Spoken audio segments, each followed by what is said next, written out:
അവൻ്റെ അതിപരിശുദ്ധ നാമം വാഴ്ത്തപ്പെടുമാറാകട്ടെ. നമുക്കൊരുമിച്ച് ഇപ്രകാരം ഈ രാത്രിയിൽ ദൈവ തിരുവചനം പിന്നെയും ഒരുമിച്ച് ധ്യാനിപ്പാൻ തക്കവണ്ണം കർത്താവ് നമ്മെ കൂട്ടിവരുത്തിയ അവിടുത്തെ വലിയ കൃപയോർത്ത് ഞാൻ ദൈവത്തിന് സ്തോത്രം ചെയ്യുന്നു. ഈ രാത്രിയിൽ തുടർന്ന് നമുക്ക് വളരെ ശ്രദ്ധയോടെ അല്പനിമിഷങ്ങൾ ദൈവവചനം ധ്യാനിക്കേണ്ടതിനായിട്ട് നമ്മുടെ സമയം ചിലവഴിക്കാൻ കടന്നു വന്ന നിങ്ങളെല്ലാവരെയും ഓർത്ത് ദൈവത്തെ സ്തുതിക്കുന്നു. പ്രാരംഭമായിട്ട് ഒരു കാര്യം വിശേഷിച്ച് പറയുവാൻ ആഗ്രഹിക്കുന്നു. ദൈവഹിതമായാൽ നാളെ വൈകുന്നേരം ഞങ്ങൾ കുടുംബമായിട്ട് നാട്ടിലേക്ക് ചില ദിവസങ്ങളിലേക്ക് കടന്നു പോകുന്നു.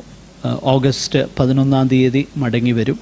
എന്നാൽ ഇതിനിടയ്ക്കുള്ള 4 തിങ്കളാഴ്ചകളിൽ ഇവിടെ വെച്ച് ബൈബിൾ ക്ലാസ് ഉണ്ടായിരിക്കുന്നതാണ്. മറ്റൊരു കർത്താവിൻ്റെ ദാസൻ വരികയും ദൈവവചനത്തിൽ നിന്ന് ശുശ്രൂഷിക്കുകയും ചെയ്യും. അതുകൊണ്ട് നിങ്ങളെല്ലാവരും തന്നെ ആ ബൈബിൾ ക്ലാസ്സുകളിൽ മുടങ്ങാതെ പങ്കെടുക്കുവാനായിട്ട് ഉത്സാഹിക്കണം. സൗണ്ട് കേൾക്കുന്നില്ല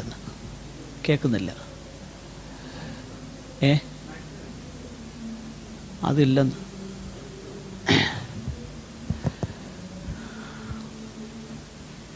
price the lord, praise God, thank you lord. ഇത് മാത്രമേ ഉള്ളെന്ന് തോന്നുന്നു, അതോ ഇതില്ലയോ? Praise God. ഇപ്പോൾ കേൾക്കാം. ഓക്കെ. വരുന്ന ദിവസങ്ങളിൽ ദയവായിട്ട് നിങ്ങൾ ആ മീറ്റിങ്ങിൽ വന്ന് പങ്കെടുക്കുവാനായിട്ട് ഉത്സാഹിപ്പാൻ ഞാൻ കർത്താവിൻ്റെ നാമത്തിൽ അപേക്ഷിക്കുന്നു. ദൈവം നമ്മെ സഹായിക്കുമാറാകട്ടെ. ഈ രാത്രിയിൽ തുടർന്ന് നമ്മൾ ചിന്തിച്ചു വന്ന വിഷയത്തിലേക്ക് നമ്മുടെ ശ്രദ്ധയെ തിരിക്കാം. കഴിഞ്ഞ ആഴ്ചകളിലായിട്ട് പ്രധാനമായിട്ട് നമ്മൾ ചിന്തിച്ചു വന്ന വിഷയം ദൈവവചനത്തിൽ ദൈവത്തിൻ്റെ ദൂതന്മാരെക്കുറിച്ച് ദൈവവചനം എന്താ പറയുന്നത്, പ്രധാനമായിട്ട് നമ്മളോടുള്ള ബന്ധത്തിൽ അതിൻ്റെ പ്രായോഗികമാകുന്ന അല്ലെ അതിൻ്റെ ആപ്ലിക്കേഷനാണ് നമ്മൾ കൂടുതലായിട്ട് ചിന്തിച്ചത്. കഴിഞ്ഞ ആഴ്ചകളിൽ പിശാചിൻ്റെ പ്രവർത്തനങ്ങളെക്കുറിച്ചുമൊക്കെ ചിന്തിപ്പാൻ തക്കവണ്ണം നമുക്കിടയായി തീർന്നു. അതിനുള്ള ബന്ധത്തിൽ നമ്മൾ കഴിഞ്ഞ ആഴ്ചയിൽ ചിന്തിച്ച വിഷയം പിശാച് ആദ്യം മുതൽ കൊലപാതകനാകുന്നു, അവനിൽ സത്യമില്ല എന്ന് തിരുവചനത്തിൽ നമ്മൾ വായിക്കുന്നു. എന്ന് പറഞ്ഞാൽ സകലവിധമാകുന്ന പാപങ്ങളും സകലവിധമാകുന്ന അശുദ്ധികളുടെയും ആത്യന്തികമാകുന്ന ഉറവിടം പിശാചാണെന്നുള്ള കാര്യം നമ്മൾ ചിന്തിക്കുകയുണ്ടായി. എന്നാൽ അതേസമയം തന്നെ ന്യൂ ടെസ്റ്റ്മെൻറ്റ്, പുതിയ നിയമം ആ ഒരു ഫോക്കസിലല്ല നമ്മളോടുള്ള ബന്ധത്തിൽ പ്രബോധന വചനങ്ങൾ നൽകുന്നത് എന്ന് നമ്മൾ കണ്ടു. നമ്മളോടുള്ള ബന്ധത്തിൽ പുതിയ നിയമം പറയുന്നത് നമ്മൾ പാപത്തിന് നമ്മളെ തന്നെ സമർപ്പിക്കരുത്, അനീതിയുടെ ആയുധങ്ങളായി അല്ലെങ്കിൽ പാപത്തിൻ്റെ ദാസന്മാരായിട്ട് അനീതിയുടെ ആയുധങ്ങളായിട്ട് നമ്മുടെ അവയവങ്ങളെ സമർപ്പിക്കരുതെന്നും ദൈവത്തിന് നമ്മളെ,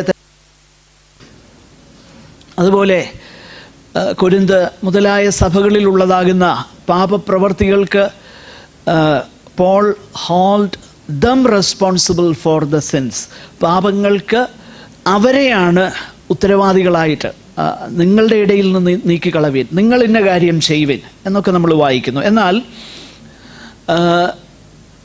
അതേസമയം തന്നെ ദൈവവചനത്തിൽ നമ്മൾ വായിക്കുന്നു, കഴിഞ്ഞ ആഴ്ചയിൽ നമ്മൾ ചിന്തിച്ചു, എഫെസ്യ ലേഖനത്തിൽ നമ്മൾ കണ്ടു, പിശാചിന് ഇടം കൊടുക്കരുത്. പിശാചിന് ഇടം കൊടുക്കുവാൻ നമുക്ക് കഴിയും. പാപ പ്രവണത നമ്മിലുണ്ട്, പാപ സ്വഭാവം നമ്മിലുണ്ട്, അത് പിശാച് ഉപയോഗിക്കും. അതുകൊണ്ട് അങ്ങനെയുള്ള പാപ പ്രവണതകളെ, പാപ സ്വഭാവത്തെ ജയിപ്പാനുള്ള ദൈവകൃപ നമുക്കുണ്ടാകണം. പിശാചിന് നമ്മൾ അങ്ങനെ ഇടം കൊടുക്കരുത്. കേൾക്കുന്നില്ലേ ഞാൻ പറയുന്നേ? കേൾക്കാമല്ലോ. പിശാചിന് ഇടം കൊടുക്കരുത്, നമ്മുടെ ഉത്തരവാദിത്വം അതാണ് എന്നുള്ള കാര്യം നമ്മൾ ചിന്തിക്കുകയുണ്ടായി. ഇന്ന് നമ്മൾ തുടർന്ന് ചിന്തിക്കുവാൻ പോകുന്നതാകുന്ന ഒരു വിഷയം അതിന് റിലേറ്റഡായിട്ടുള്ള, അതിനോട് ബന്ധപ്പെട്ട ഒരു വിഷയമാണ്. നമ്മൾ കഴിഞ്ഞ ആഴ്ചയിൽ ചിന്തിക്കുകയുണ്ടായി, നമ്മൾ തിമോത്തിയോസിൻ്റെ 1-ാമത്തെ ലേഖനം 4-ാമത്തെ അധ്യായം അതിൻ്റെ 1-ാം വാക്യത്തിൽ, എന്നാൽ ഭാവി കാലത്ത് ചിലർ വ്യാജാത്മാക്കളെയും ഭൂതങ്ങളുടെ ഉപദേശങ്ങളെയും ആശ്രയിച്ച് ഭോഷ്ക് പറയുന്നവരുടെ പെടുത്താൽ വിശ്വാസം ത്യജിക്കും എന്ന് ആത്മാവ് തെളിവായി പറയുന്നു. ദ സ്പിരിറ്റ് എക്സ്പ്ലിസിറ്റ്ലി സേസ്, തെളിവായി, ഒരു അംബിഗ്വിറ്റി അല്ലെങ്കിൽ ഒരു ആശയ കുഴപ്പവുമില്ലാതെ വ്യക്തതയോടെ പരിശുദ്ധാത്മാവ് പറയുന്നു എന്ന് പറഞ്ഞ് പൗലോസ് ചില കാര്യങ്ങൾ പറയുക. അത് ആ ഭാഗത്ത് ആ ഡോക്ട്രിൻ ഓഫ് ഡീമൺസ്, ഭൂതങ്ങളുടെ ഉപദേശം എന്തെന്നാൽ താഴോട്ട് അതാണ് അതിൻ്റെ പശ്ചാത്തലം. താഴെയുള്ള കോണ്ടെക്സ്റ്റാണ് അതെന്താണെന്ന് ചില സാമ്പിൾസ് പൗലോസ് നൽകുകയാണ്. എന്നാൽ ഒരു കാര്യം നമ്മൾ മനസ്സിലാക്കണം, ആത്യന്തികമായിട്ട് സകല ദുരുപദേശങ്ങളുടെയും ഉറവിടം പിശാചാണെന്ന് വേദപുസ്തകം നമ്മളെ പഠിപ്പിക്കുന്നുണ്ട്. ഇവിടെ ചില മനുഷ്യർ ചില കാര്യങ്ങൾ പറയും, അതിൻ്റെ ഫലമായിട്ട് ചിലരെന്ത് ചെയ്യും? കമോൺ ആ വേദഭാവം നോക്കിക്കേ പ്ലീസ്. എന്ത് ചെയ്യും? വിശ്വാസം ത്യജിക്കും. ഒരു സ്ട്രെയിറ്റ് ഫോർവേഡ് സ്റ്റേറ്റ്മെൻറ്റാണ്. അതായത് ചില മനുഷ്യർ, ഭോഷ്ക് പറയുന്ന ചിലർ, അവരുടെ കപടത്താൽ ചിലർ അതിൻ്റെ ഫലമായിട്ട് എന്തുണ്ടാകും? കമോൺ, വിശ്വാസം ത്യജിക്കും. പക്ഷേ ആ കാര്യത്തിൻ്റെ പിറകിൽ പൗലോസ് ദൈവത്തിൻ്റെ പരിശുദ്ധാത്മാവിനാൽ കാണുന്ന വ്യാപാര ശക്തി എന്താ? ശ്രദ്ധിച്ചേ, എങ്ങനെയാണ്? വ്യാജാത്മാക്കളെയും ഭൂതങ്ങളുടെ ഉപദേശങ്ങളെയും. അപ്പോൾ ആ സ്ട്രെയിറ്റ് ഫോർവേഡായിട്ടുള്ള കാര്യം പറഞ്ഞിട്ട് പോൾ പറയുകയാണ്, there is more than meets the eye. ഞാൻ പറയുന്നത് മനസ്സിലാവുന്നുണ്ടോ? There is much more than meets the eye. പുറമേ നോക്കിയാൽ കാണാൻ കഴിയുന്നതിന് അപ്പുറമായിട്ട് ചില കാര്യങ്ങൾ ഇതിൻ്റെ പിറകിലുണ്ട്. അപ്പോൾ ആത്യന്തികമായിട്ട്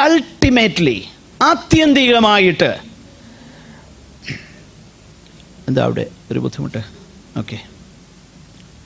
ഓക്കെ ആത്യന്തികമായിട്ട് സകല ദുരുപദേശങ്ങളും ചെന്നെത്തുന്നത് എവിടാ? കമോൺ, ഇത് ബൈബിൾ ക്ലാസ്സാണ്. ഞാൻ നിങ്ങളെ എൻഗേജ് ചെയ്യാനാണ് ഉദ്ദേശിക്കുന്നത്. Come on please.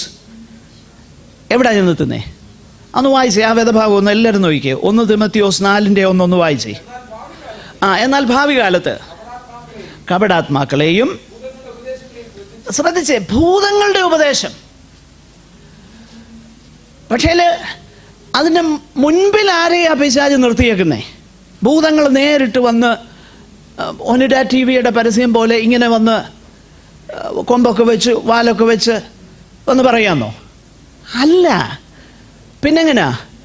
ഇതുപോലെ ക്ലീൻ ഷേവൊക്കെ ചെയ്ത് വെള്ളയൊക്കെ ഇട്ട്, ഞാൻ വെള്ളയും കറുപ്പുമായിട്ട് കേൾക്കുന്നത്, ചിലപ്പോൾ വെള്ളയൊക്കെ ഇട്ട് അങ്ങനെയാണ് എന്ത് ചെയ്യുന്നത്? ശ്രദ്ധിച്ചേ ആ ഭാഗം. മനുഷ്യരെയാണ് എന്ത് ചെയ്യുന്നത്? ഉപയോഗിക്കുന്നത്. ഞാൻ വളരെ ഇമ്പോർട്ടൻ്റ് ആയിട്ട് ഞാൻ പറയാൻ ഉദ്ദേശിക്കുന്ന കാര്യം മുഴുവൻ പറഞ്ഞില്ലെങ്കിലും പറയുന്ന കാര്യം വളരെ നിങ്ങളുടെ ഹൃദയത്തിൽ പ്രവേശിക്കണമെന്ന് എനിക്ക് ആഗ്രഹമുണ്ട്. കാരണം അതിൻ്റെ വേദഭാഗത്തേക്ക് ഞാൻ വരാൻ പോവുകയാണ്. പല വേദഭാഗങ്ങളും നമ്മൾ ഒന്നിച്ച് കാണും. So there is something called the doctrine of demons. ഭൂതങ്ങളുടെ ഉപദേശം. അപ്പോൾ ആത്യന്തികമായിട്ട് വേദപുസ്തകത്തിൽ നിന്നും വിരുദ്ധമായിട്ടുള്ള, അല്ലെങ്കിൽ വേദപുസ്തകത്തിന് നിരക്കാത്തതാകുന്ന,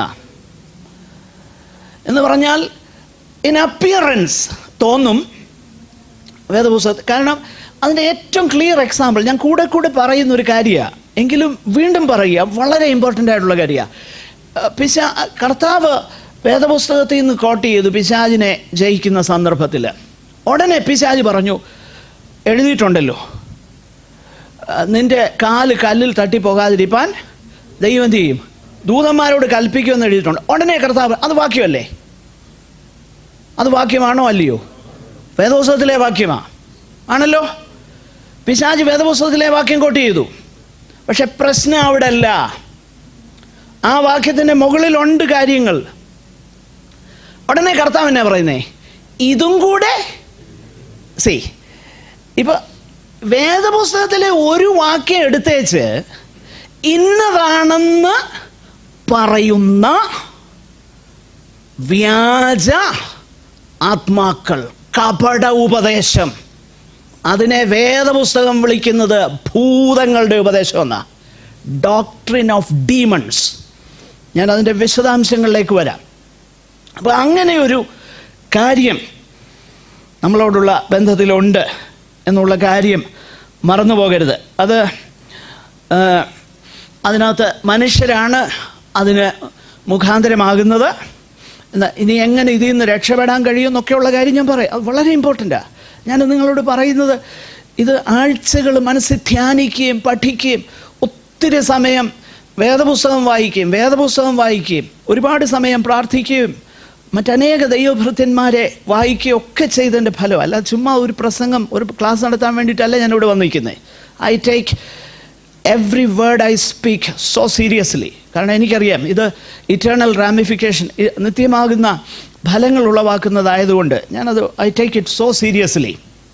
ഞാൻ പറഞ്ഞു വരുന്നത്, അപ്പോൾ ഇത് വേദപുസ്തകം വളരെ വ്യക്തതയോടെ പഠിപ്പിക്കുന്നു. ഞാൻ നിങ്ങളെ വേദപുസ്തകത്തിലേക്ക് തന്നെ കൊണ്ടുവരാൻ. അപ്പോൾ ഭോഷ്ക് പറയുന്നവരുടെ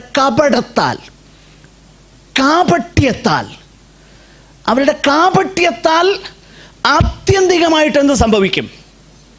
വിശ്വാസം ത്യജിക്കും. നോക്കി എന്താ വരുന്നതന്നെ. ഭോഷ്ക് പറയുന്ന ചില മനുഷ്യരുടെ കാപട്യം കൊണ്ട് ചിലരെന്ത് ചെയ്യും? വിശ്വാസം ത്യജിക്കും. ഇതാണ് ഡേഞ്ചർ. വിശ്വാസം ത്യജിക്കും എന്ന അപകടം. ഞാനതിലേക്ക് വരാം. വളരെ വ്യക്തമായിട്ട് നമ്മളത് മനസ്സിലാക്കണം. പ്രിയമുള്ളവരെ, ഈ ദൈവസഭ ഫേസ് ചെയ്യുന്ന ഫേസ് ചെയ്തിട്ടുള്ള ഏറ്റവും വലിയ അപകടം ഉപദ്രവമല്ല, പീഡയല്ല. ദൈവസഭ അഭിമുഖീകരിച്ചിട്ടുള്ള ഏറ്റവും വലിയ പ്രശ്നം പീഡയല്ല. ദൈവമക്കളെ കൊന്നു കളയുന്നതല്ല. നമ്മൾ ചിന്തിക്കും, ഇപ്പോൾ ഇറാഖിൽ അല്ലെങ്കിൽ സിറിയയിൽ ക്രിസ്ത്യാനി എന്ന പേരുള്ളവനെ പോലും അതിൽ എത്ര പേര് ട്രൂലി ദൈവമക്കളുണ്ടെന്ന് നമുക്കറിയത്തില്ല. വാട്ട് എവർ ഇറ്റ് ഈസ്, പത്രമാധ്യമങ്ങളിൽ മിഡിൽ ഈസ്റ്റ് ക്രിസ്ത്യാനിറ്റി എന്നുള്ളതില്ല ഇനിയും എന്ന നിലയിലാണ് വാർത്ത വരുന്നത്. പക്ഷേ അതൊന്നും സഭയെ തളർത്തുകയില്ല. സത്യത്തിൽ ഇപ്പം നാട്ടിലെ ഈ ഘർവാപ്പസി വന്നു. ഈ ഘർവാപ്പസി ഓർത്ത് ഞാൻ ഒത്തിരി ദൈവത്തിന് സ്തോത്രം ചെയ്തു. ഘർവാപ്പസി ഓർത്ത് സത്യം പറയുക, നമ്മളൊക്കെ അത് നമ്മുടെ കുട്ടിപ്പത്രങ്ങളിലൊക്കെ അത് വലിയ ആഘോഷമായിട്ട് കൊണ്ടു നടന്നെങ്കിൽ ഞാനത് ഓർത്ത് ദൈവത്തിന്. കാരണം ഈ കുറേ ഫേക്കുകൾ അങ്ങ് പോട്ട്. ഈ റൈസ് ക്രിസ്ത്യൻസ് ഉണ്ടല്ലോ, അരിക്കും തുണിക്കും വേണ്ടി വന്നൊക്കെ പോട്ടെ. കർത്താവിനെ അന്വേഷിച്ച് വന്നത് മാത്രം നിൽക്കട്ടെ. അത് വലിയൊരു ഗുണമാണ് കേട്ടോ, ഭയങ്കര ഗുണമാണ്. ഞാൻ പറഞ്ഞതിൻ്റെ താല്പര്യം, persecution will never destroy the church, it rather purifies the church. ഒരിക്കലും പീഠസഭയെ നശിപ്പിക്കത്തില്ല, അത് സഭയെ ശുദ്ധീകരിക്കുകയേ ചെയ്യത്തുള്ളൂ. Any time. എന്നാൽ ഈ ദുരുപദേശം ഉണ്ടല്ലോ, ഈ ഡിസപ്ഷൻ ഉണ്ടല്ലോ, അത് സഭയെ നശിപ്പിക്കും. അപ്പോൾ പലരും ചിന്തിക്കും, എന്തിനാ ഇത്ര കാഠിന്യമായിട്ട് ഇതൊക്കെ പറയുന്നത്? കാരണം സീരിയസ്നെസ് മനസ്സിലാകുന്നുണ്ടോ? മനസ്സിലാകുന്നുണ്ടോ? സൗണ്ട് ഡോക്ട്രിൻ ടീച്ച് ചെയ്യുന്ന എന്തിനാ? എല്ലാവരുടെയും കൂട്ട് ആടിപ്പാടി കുറേ കാര്യമൊക്കെ ചെയ്താൽ പോരായിരുന്നോ? സീരിയസ്നെസ് മനസ്സിലാകുന്നുണ്ടായി ചെയ്യുന്നത്. പ്രിയമുള്ളവരെ, മനസ്സിലാക്കണം, persecution will never destroy the church, it rather purifies the church. പക്ഷെങ്കിൽ വ്യാജ ആത്മാക്കളുടെ പ്രേരണയാൽ, ഭൂതങ്ങളുടെ ഉപദേശത്താൽ സഭയെ നശിപ്പിക്കാമെന്ന് പിശാചിനറിയാം. ആദ്യം മുതൽ അങ്ങനെ തന്നെയാണ്. അത് ഒന്ന് മനസ്സിലാകണമെന്നുണ്ടെങ്കിൽ എനിക്ക് ഒത്തിരി ഉദാഹരണങ്ങൾ വചനത്തിൽ തരാറുണ്ട്. പക്ഷേ എൻ്റെ വിഷയം അങ്ങോട്ട് നീങ്ങുകയില്ല. അതുകൊണ്ട് ഞാനങ്ങ് മുൻപോട്ട് പോവുകയാണ്. ഇത് കർത്താവ് മുന്നറിയിപ്പ് നൽകിയ ഒരു കാര്യമാണ്. യേശു കർത്താവ് മത്തായി സുവിശേഷം 24:24 അതിൻ്റെ ആ പശ്ചാത്തലത്തിലേക്കൊന്ന്, കള്ളക്രിസ്തുക്കളും കള്ളപ്രവാചകന്മാരും എഴുന്നേറ്റ് കഴിയുമെങ്കിൽ വ്രതന്മാരെയും തെറ്റിപ്പാനായി വലിയ അടയാളങ്ങളും അത്ഭുതങ്ങളും കാണിക്കും. ആകട്ടെ, നമുക്കറിയാവുന്ന വാക്യമാണ്. പ്രിയമുള്ളവരെ, ദൈവവചനം നമ്മളെ പഠിപ്പിക്കുന്നത് അന്ത്യകാലത്ത് ദുർഘട സമയങ്ങൾ വരും എന്നറിയുക. അന്ത്യകാലം അതിനെക്കുറിച്ച് ഞാൻ വിശദീകരിക്കുക. അന്ത്യകാലം എന്ന് പറഞ്ഞാൽ സത്യത്തിൽ സഭാ കാലയളവിന് പറയുന്ന പേരാണ് അന്ത്യകാലം. ചില സമയങ്ങളിൽ പെറിലസ് സീസൺസ് ഉണ്ടാകും, ഭയങ്കര ദുർഘട സമയങ്ങളുണ്ടാകും. ചില സമയങ്ങൾ അത്രയും ഉണ്ടാകത്തില്ല. എന്നാൽ ഒരു കാര്യം നമ്മൾ മനസ്സിലാക്കണം, കർത്താവിൻ്റെ വരവ് അടുത്തു വരുന്തോറും ഇത് കൂടിക്കൊണ്ടേയിരിക്കും. ചിലർ പറയാറുണ്ട്, വലിയൊരു ഉണർവ് വന്നേച്ച്, ഉണർവ് ഇങ്ങനെ ഏഷ്യയിൽ കൂടെ വന്ന് ആഫ്രിക്കയിൽ കൂടെ കയറി, അങ്ങനെ കയറി ഒടുവിൽ യെരുശലേമിൽ ചെന്ന് തീരും, അപ്പം കർത്താവ് വരും. തെറ്റ്, ഭോഷ്ക്. അങ്ങനെ അല്ല വേദപുസ്തകം പഠിപ്പിക്കുന്നത്. മനുഷ്യപുത്രൻ വരുമ്പോൾ ഭൂമിയിൽ വിശ്വാസം കണ്ടെത്തുമോ എന്നാണ് കർത്താവ് ചോദിച്ചത്. അധർമ്മം പെരുകുന്നത് കൊണ്ട് അനേകരുടെ സ്നേഹം തണുത്തു പോകുമെന്നാണ് പഠിപ്പിച്ചത്. പുസ്തകം എന്നാ പറയുന്നത് നോക്കേ.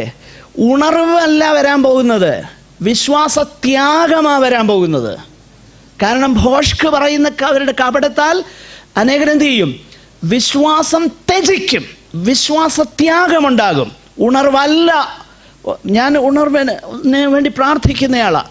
ലോക്കലൈസ്ഡായിട്ട് അനേക ഇടങ്ങളിൽ ദൈവം ഉണർവ് അയക്കുന്നുണ്ട്. അതങ്ങനെ ഉണ്ടാകുകയും ചെയ്യും, എല്ലാം ചെയ്യും. ഒക്കെ കാര്യം ശരിയാണ്. പക്ഷെങ്കിൽ ലോകവ്യാപകമാകുന്ന ഒരു ഉണർവല്ല സംഭവിക്കാൻ പോകുന്നത്. സത്യത്തിൽ അത് വളരെ പ്രയാസകരമാകുന്ന ഈ ഡിസെപ്ഷൻസ് ഉണ്ടാകും. വളരെ കൺവിൻസിങ് പ്രൂഫ്സ്, വളരെ ബോധ്യം വരുന്ന തെളിവുകൾ സഹിതമായിരിക്കും അനേകർ ഡിസെപ്ഷനിൽ വീഴുന്നത് എന്ന കാര്യം മറന്നു പോകരുത്. ഈ ഒരു ഡിസെപ്ഷൻ ഓഫ് ഡീമൺസ്, ഭൂതങ്ങളുടെ ഉപദേശത്താൽ വിശ്വാസം ത്യജിക്കുന്നതിൽ നിന്നും സഭയ്ക്ക് ഒരു കാലത്തും ഇമ്മ്യൂണിറ്റി ഇല്ലായിരുന്നു. അതാ എന്ന് പറഞ്ഞു കഴിഞ്ഞാൽ അതിൽ നിന്ന് എക്സംറ്റ് ആയിട്ട് ഒരു കാലവും ഇല്ല. ഇനിയും ഏറ്റവും വലിയ പീഡകൾ ഉണ്ടായിരുന്ന സമയത്ത് പോലും ഈ സംഭവം ഉണ്ടായിരുന്നു, ഈ കാര്യം ഉണ്ടായിരുന്നു. ഏറ്റവും വലിയ പീഡ നടക്കുന്ന അവസരങ്ങളിൽ പോലും ദൈവസഭയിൽ ദുരുപദേശത്തിൻ്റെ പ്രൊലിഫറേഷൻ, അതിൻ്റെ വ്യാപനം ഉണ്ടായിരുന്നെന്ന് വേദപുസ്തകം പഠിപ്പിക്കുന്നു. നിങ്ങൾ ഒന്ന് ശ്രദ്ധിച്ചേ, നിങ്ങൾ വേദപുസ്തകം എടുത്തേ വെളിപ്പാട് പുസ്തകം നമുക്കറിയാലോ. വെളിപ്പാട് പുസ്തകം എഴുതപ്പെട്ട പശ്ചാത്തലം അറിയാം, അന്നത്തെ കാലഘട്ടം അറിയാം. ഏറ്റവും വലിയ പീഡയുടെ ഉച്ചകോടിയിൽ ദൈവസഭ നിൽക്കുന്ന സമയത്താണ്. നമുക്കറിയാമല്ലോ പശ്ചാത്തലം. വെളിപ്പാട് പുസ്തകം എഴുതുന്നത്, അല്ലെങ്കിൽ യോഹന്നാന് വെളിപ്പാടുണ്ടാകുന്നത് ഭയങ്കര പീഡ നടക്കുന്ന സമയത്താണ്. എന്നാൽ ആ പീഡയുടെ നടുവിൽ പോലും ഫലപ്രദമായി പിശാച് ഉപയോഗിച്ച ഒരു തന്ത്രമാണ് ദുരുപദേശം. മനസ്സിലാക്കണം. നമ്മൾ ചിന്തിക്കും പീഡ നടക്കുമ്പോൾ ഇതൊന്നും സംഭവിക്കില്ല. അങ്ങനല്ല. പീഡയുടെ നടുവിൽ പോലും ഫലപ്രദമായി പിശാച് ഉപയോഗിച്ച ഒരു തന്ത്രമാണ് ദുരുപദേശം. ഒന്ന് ശ്രദ്ധിച്ചേ. വെളിപ്പാട് 2-ാം അധ്യായം. നിങ്ങൾ അതിൻ്റെ ഈ ഡീറ്റെയിൽസിലേക്ക് ഞാൻ പോകുന്നില്ല, എങ്കിലും നമുക്കറിയാം. തുയഥൈര സഭയ്ക്ക് എഴുതുന്ന ദൂത് ഒന്ന് ശ്രദ്ധിച്ചു നോക്കിയാൽ 18-ാമത്തെ അതിൻ്റെ മുകളിലുള്ള സഭകളോടും പറയുന്നുണ്ട്. അവിടെ ദുർനടപ്പ്, അതായത് എങ്കിലും താൻ പ്രവാചകി എന്ന് പറഞ്ഞു വിഗ്രഹാർപ്പിതം തിന്നാനും, അതിൻ്റെ 20-ാം വാക്യം, എൻ്റെ ദാസന്മാരെ ഉപദേശിക്കുകയും തെറ്റിച്ചു കളയുകയും ചെയ്യുന്ന ഇസബേൽ എന്നൊരു സ്ത്രീയെ നീ അനുവദിക്കുന്നു. എപ്പോഴാ? എപ്പോഴാണ് ഈ സംഭവിച്ചത്? ഇത് പീഡയുടെ നടുവിൽ കൂടെ സഭ കടന്നു പോകുക. അപ്പോൾ എന്തുവാ ഇവിടെ? ഇസബേൽ എന്നുള്ളത് ഒരു റിയൽ പേഴ്സണാണോ അതോ നമുക്കറിയത്തില്ല. പക്ഷേ എനിക്ക് തോന്നുന്ന ഒരു പേഴ്സൺ എന്നതിനേക്കാളും ആ ഉപദേശത്തെയാണ് ഉദ്ദേശിക്കുന്നത്. നമുക്ക് താഴോട്ട് വായിച്ചാൽ മനസ്സിലാകും. 24-ാമത്തെ വാക്യത്തിൽ പറയുന്നത്, എന്നാൽ ഈ ഉപദേശം കൈക്കൊള്ളാതെയും അവർ. അപ്പോൾ ഇസബേൽ എന്നതിനാൽ അവിടെ ദൈവത്തിൻ്റെ പരിശുദ്ധാത്മാവ് ഒരു പക്ഷേ അർത്ഥമാക്കുന്നത് ദുരുപദേശത്തിനുള്ള ഒരു ഒരു ഒരു ഒരു സിനോണിം, ഒരു പര്യായപദമായിട്ടാണ് അതിനെ ഉപയോഗിക്കുക. കാരണം അൾട്ടിമേറ്റ്ലി എന്ത് സംഭവിക്കും? അൾട്ടിമേറ്റ്ലി സ്പിരിച്വൽ ഫോർണിക്കേഷൻ സംഭവിക്കുന്നുണ്ട് അവിടെ, ഇല്ലേ? ശ്രദ്ധിച്ച് മോളെ നോക്കിയേ, 20-ാം വാക്യം. ദുർനടപ്പിൽ ഏർപ്പെടുക. സത്യത്തിൽ അതൊന്നും ലിറ്ററലായിട്ട് നമ്മൾ എടുക്കാമോ എന്ന് എനിക്കറിയത്തില്ല. എങ്കിലും whatever it is, spiritual fornication, ആത്മീകമാകുന്ന ദുർനടപ്പ്. ആത്മീയ ദുർനടപ്പ് എന്താ? ദൈവത്തെ വിട്ടേച്ച് മറ്റു പലതിൻ്റെ പുറകെ പോകാം, അല്ലെ ദൈവത്തെ മറ്റു പലതും നേടാനുള്ള തന്ത്രമാക്കുക. സത്യത്തിൽ ഈ സ്പിരിച്വൽ ഫോർണിക്കേഷൻ ഇന്ന് സഭയിൽ ഭയങ്കരമായിട്ടുണ്ട്. എന്നോട് പിണങ്ങല് ഞാനിത് പറയുന്നതിൽ. നിങ്ങൾ എനിക്ക് പിണങ്ങലെന്ന് എനിക്കറിയാം. അതായത് സത്യത്തിൽ ഈ ഇസബേലിൻ്റെ കാര്യമൊക്കെ നമ്മളൊന്ന് പഠിച്ചു നോക്കിയാൽ എന്നാ സംഭവം എന്നറിയാമോ? ഇസബേലിൻ്റെ സംഭവം നമുക്കറിയാം. ഏത് രാജാവിൻ്റെ ഭാര്യയായിരുന്നു പുള്ളിക്കാരി? ആഹാബിൻ്റെ ആണല്ലോ. ആഹാബിന് ഒരു ദിവസം തോന്നി തൻ്റെ കൊട്ടാരത്തിൻ്റെ അടുത്തുള്ള ആരുടെ തോട്ടമാണ്? നാബോത്തിൻ്റെ എന്തോ തോട്ടമായിരുന്നു? ആരാണ്ട് പറഞ്ഞ് ചീരത്തോട്ടമെന്ന്. എന്തേലും ആയിക്കോട്ടെ, അത് വേണം. അപ്പോൾ അത് പിന്നെ പുള്ളി പോയി ചോദിച്ചു. പറഞ്ഞു അത് എൻ്റെ പിതാക്കന്മാരുടെ അവകാശമൊന്നും തരും. കാരണം ഇസ്രായേലിൻ്റെ പ്രമാണം അത് ഹി വാസ് ഓൺ റൈറ്റ്ലി. നമ്മൾ ചിന്തിക്കും രാജാവ് ചോദിച്ചിട്ട് തന്നെ അവൻ കൊടുക്കാഞ്ഞ്. അതൊന്നുമല്ല സംഭവം. ഇസ്രായേലിലെ ഒരു ഗോത്രത്തിൻ്റെ അവകാശം വേറൊരുത്തിന് പോകരുത്, ആ നിയമമുണ്ട്. അപ്പോൾ അവൻ ദൈവവചന പ്രകാരം നിൽക്കുക. അതുകൊണ്ടാണ്. ഉടനെ പുള്ളി ഇങ്ങനെ മുഖമൊക്കെ വാടി വരുമ്പോഴാണ് പെണ്ണുപിള്ള കാണുന്നത്. ചോദിച്ചു എന്നാ പ്രശ്നം? പറഞ്ഞു ഇന്നതാ, അവൻ തന്നില്ല. എൻ്റെ പൊന്നെ, നീ രാജാവല്ലേ? It is your right. നീ രാജാവല്ലേ? അങ്ങനെ ഞാൻ ഈ സംഭവം അങ്ങ് പറഞ്ഞങ്ങ് പോവാ. രാജാവല്ലേ, ഇറ്റ് ഈസ് യുവർ റൈറ്റ്. നമ്മുടെ റൈറ്റാണ്, അത് പിടിച്ചെടുക്കണം. ഒടുവിൽ പിടിച്ചെടുത്തു. ഇന്നിതിന് സമാനമായി സഭയിലൊരു ഉപദേശമുണ്ട്. മനസ്സിലാവുന്നുണ്ടല്ലോ എന്താ ഉപദേശം എന്നറിയാമോ? നമ്മൾ ദൈവമക്കളാ. നമ്മൾ ആരാ? നമ്മുടെ റൈറ്റാണത്, നമ്മുടെ അവകാശമാണത്. Name it and claim it. പറയുക, എടുക്കുക. സമർത്ഥിയുടെ ഉപദേശമേ.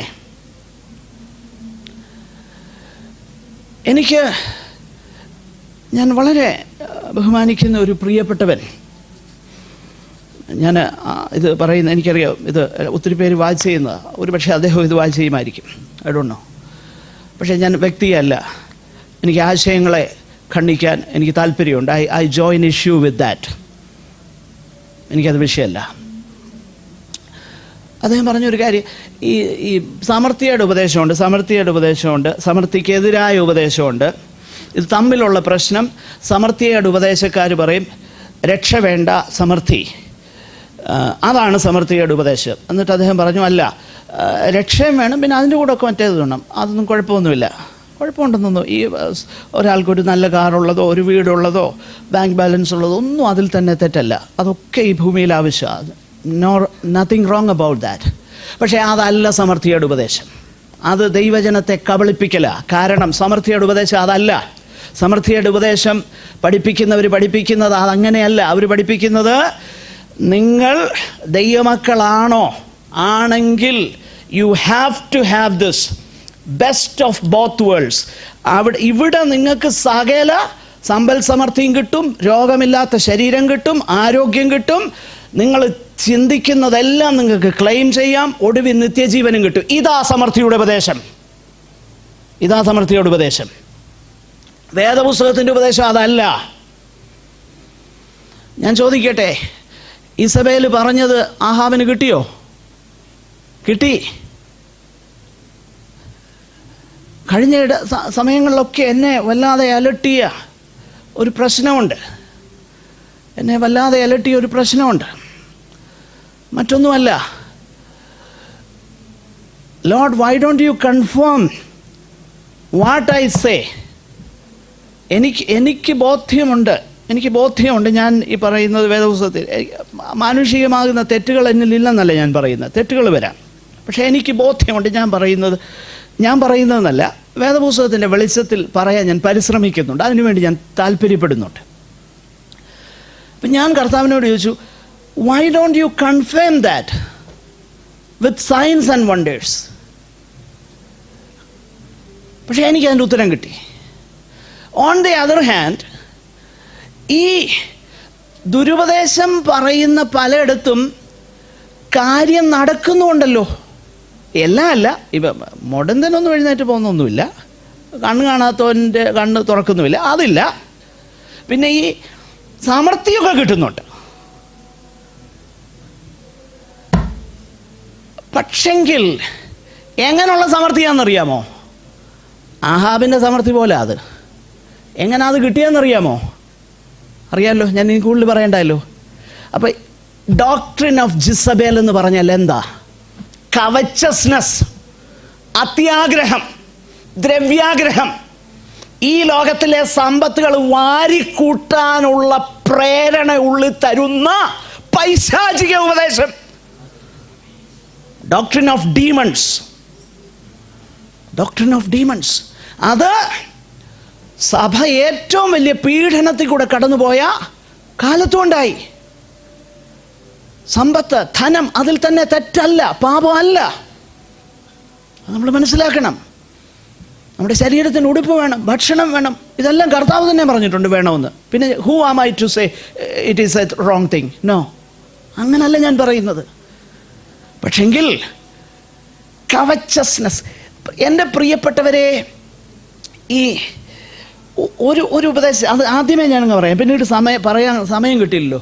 ഒരു ഉപദേശം ട്രൂ ആണോ അല്ലയോ എന്ന് മനസ്സിലാക്കാൻ ഏറ്റവും സിമ്പിളായിട്ടുള്ള 3 പ്രധാനപ്പെട്ട അളവുകളുണ്ട് വേദപുസ്തകത്തിലുള്ള, റോമാലേഖനത്തിലുണ്ട് 16-ാം അധ്യായത്തിൽ. ഒന്ന്, നിങ്ങൾ പഠിച്ച ഉപദേശത്തിന് വിപരീതമായ, അപ്പോൾ പഠിച്ച ഉപദേശത്തിന് വിപരീതം എന്ന് പറയുമ്പോൾ ഒന്നാമത്തെ ചോദ്യം, is it biblical? Number 1, is it biblical? 2, അവിടെ നമ്മൾ വായിക്കുന്ന അവർ ക്രിസ്തുവിനെ അല്ല സേവിക്കുന്നത്. അപ്പം രണ്ടാമത്തെ ചോദ്യം, ഡസ് ഇറ്റ് ഗ്ലോറിഫൈ ക്രൈസ്റ്റ്?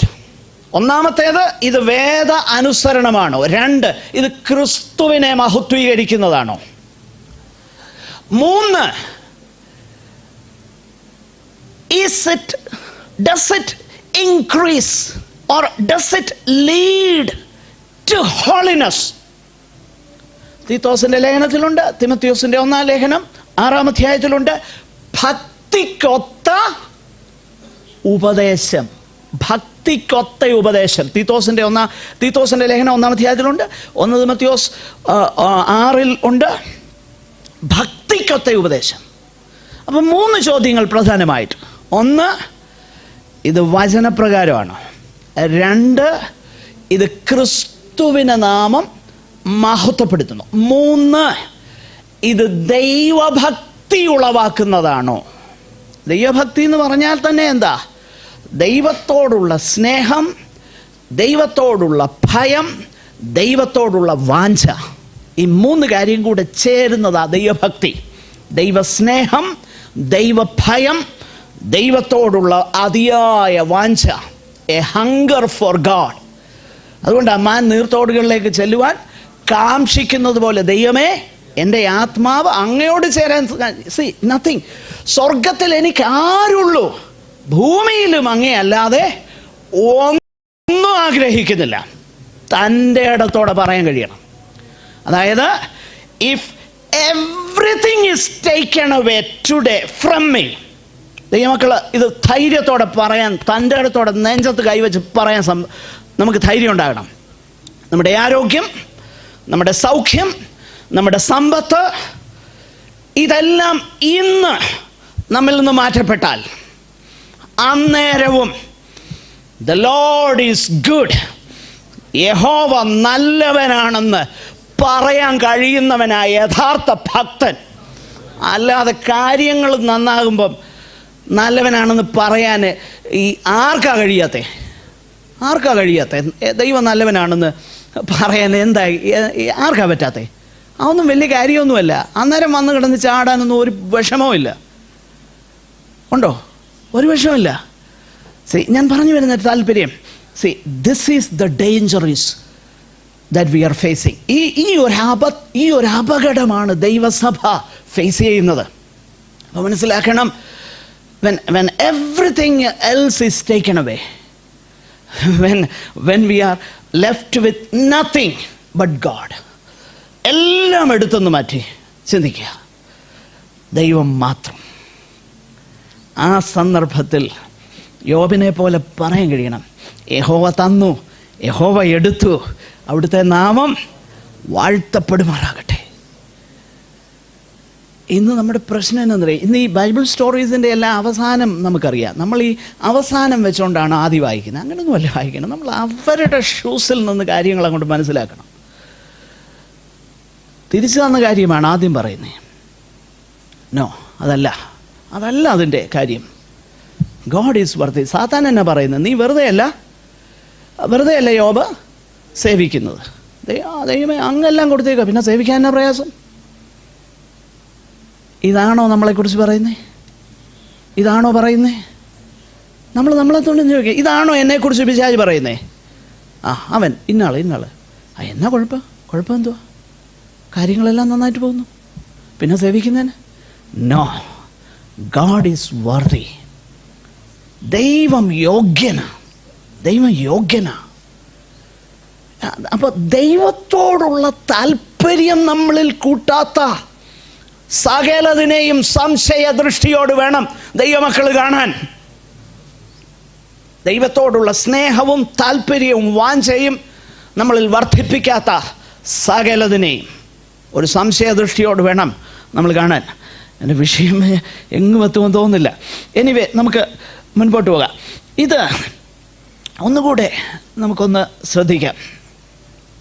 നമ്മൾ കണ്ടു, മനുഷ്യപുത്രൻ വരുമ്പോൾ ഭൂമിയിൽ വിശ്വാസം കണ്ടെത്തുക. ഇനി 2 തിമോത്തിയോസ് 3:1 ഞാൻ മുമ്പേ റെഫർ ചെയ്ത വേദഭാഗമാണ്. അതൊന്ന് വായിപ്പാൻ ഞാൻ താല്പര്യപ്പെടും. യെസ്, നോക്കുക, ഇവിടെ പൗലോസ് പറയുകയാണ്, അന്ത്യകാലത്ത് ദുർഘട സമയങ്ങൾ വരും എന്നറിയാം. അപ്പം അതിൻ്റെ പശ്ചാത്തലം നമ്മളൊന്ന് ശ്രദ്ധിച്ചാൽ, ഈ അധ്യായവും വാക്യവും ഒക്കെ പിന്നീടുണ്ടായതാണ്. എന്നാൽ അതിൻ്റെ 2-ാം അധ്യായം 24 മുതൽ 26 വരെ ഒന്ന് വായിച്ചേ.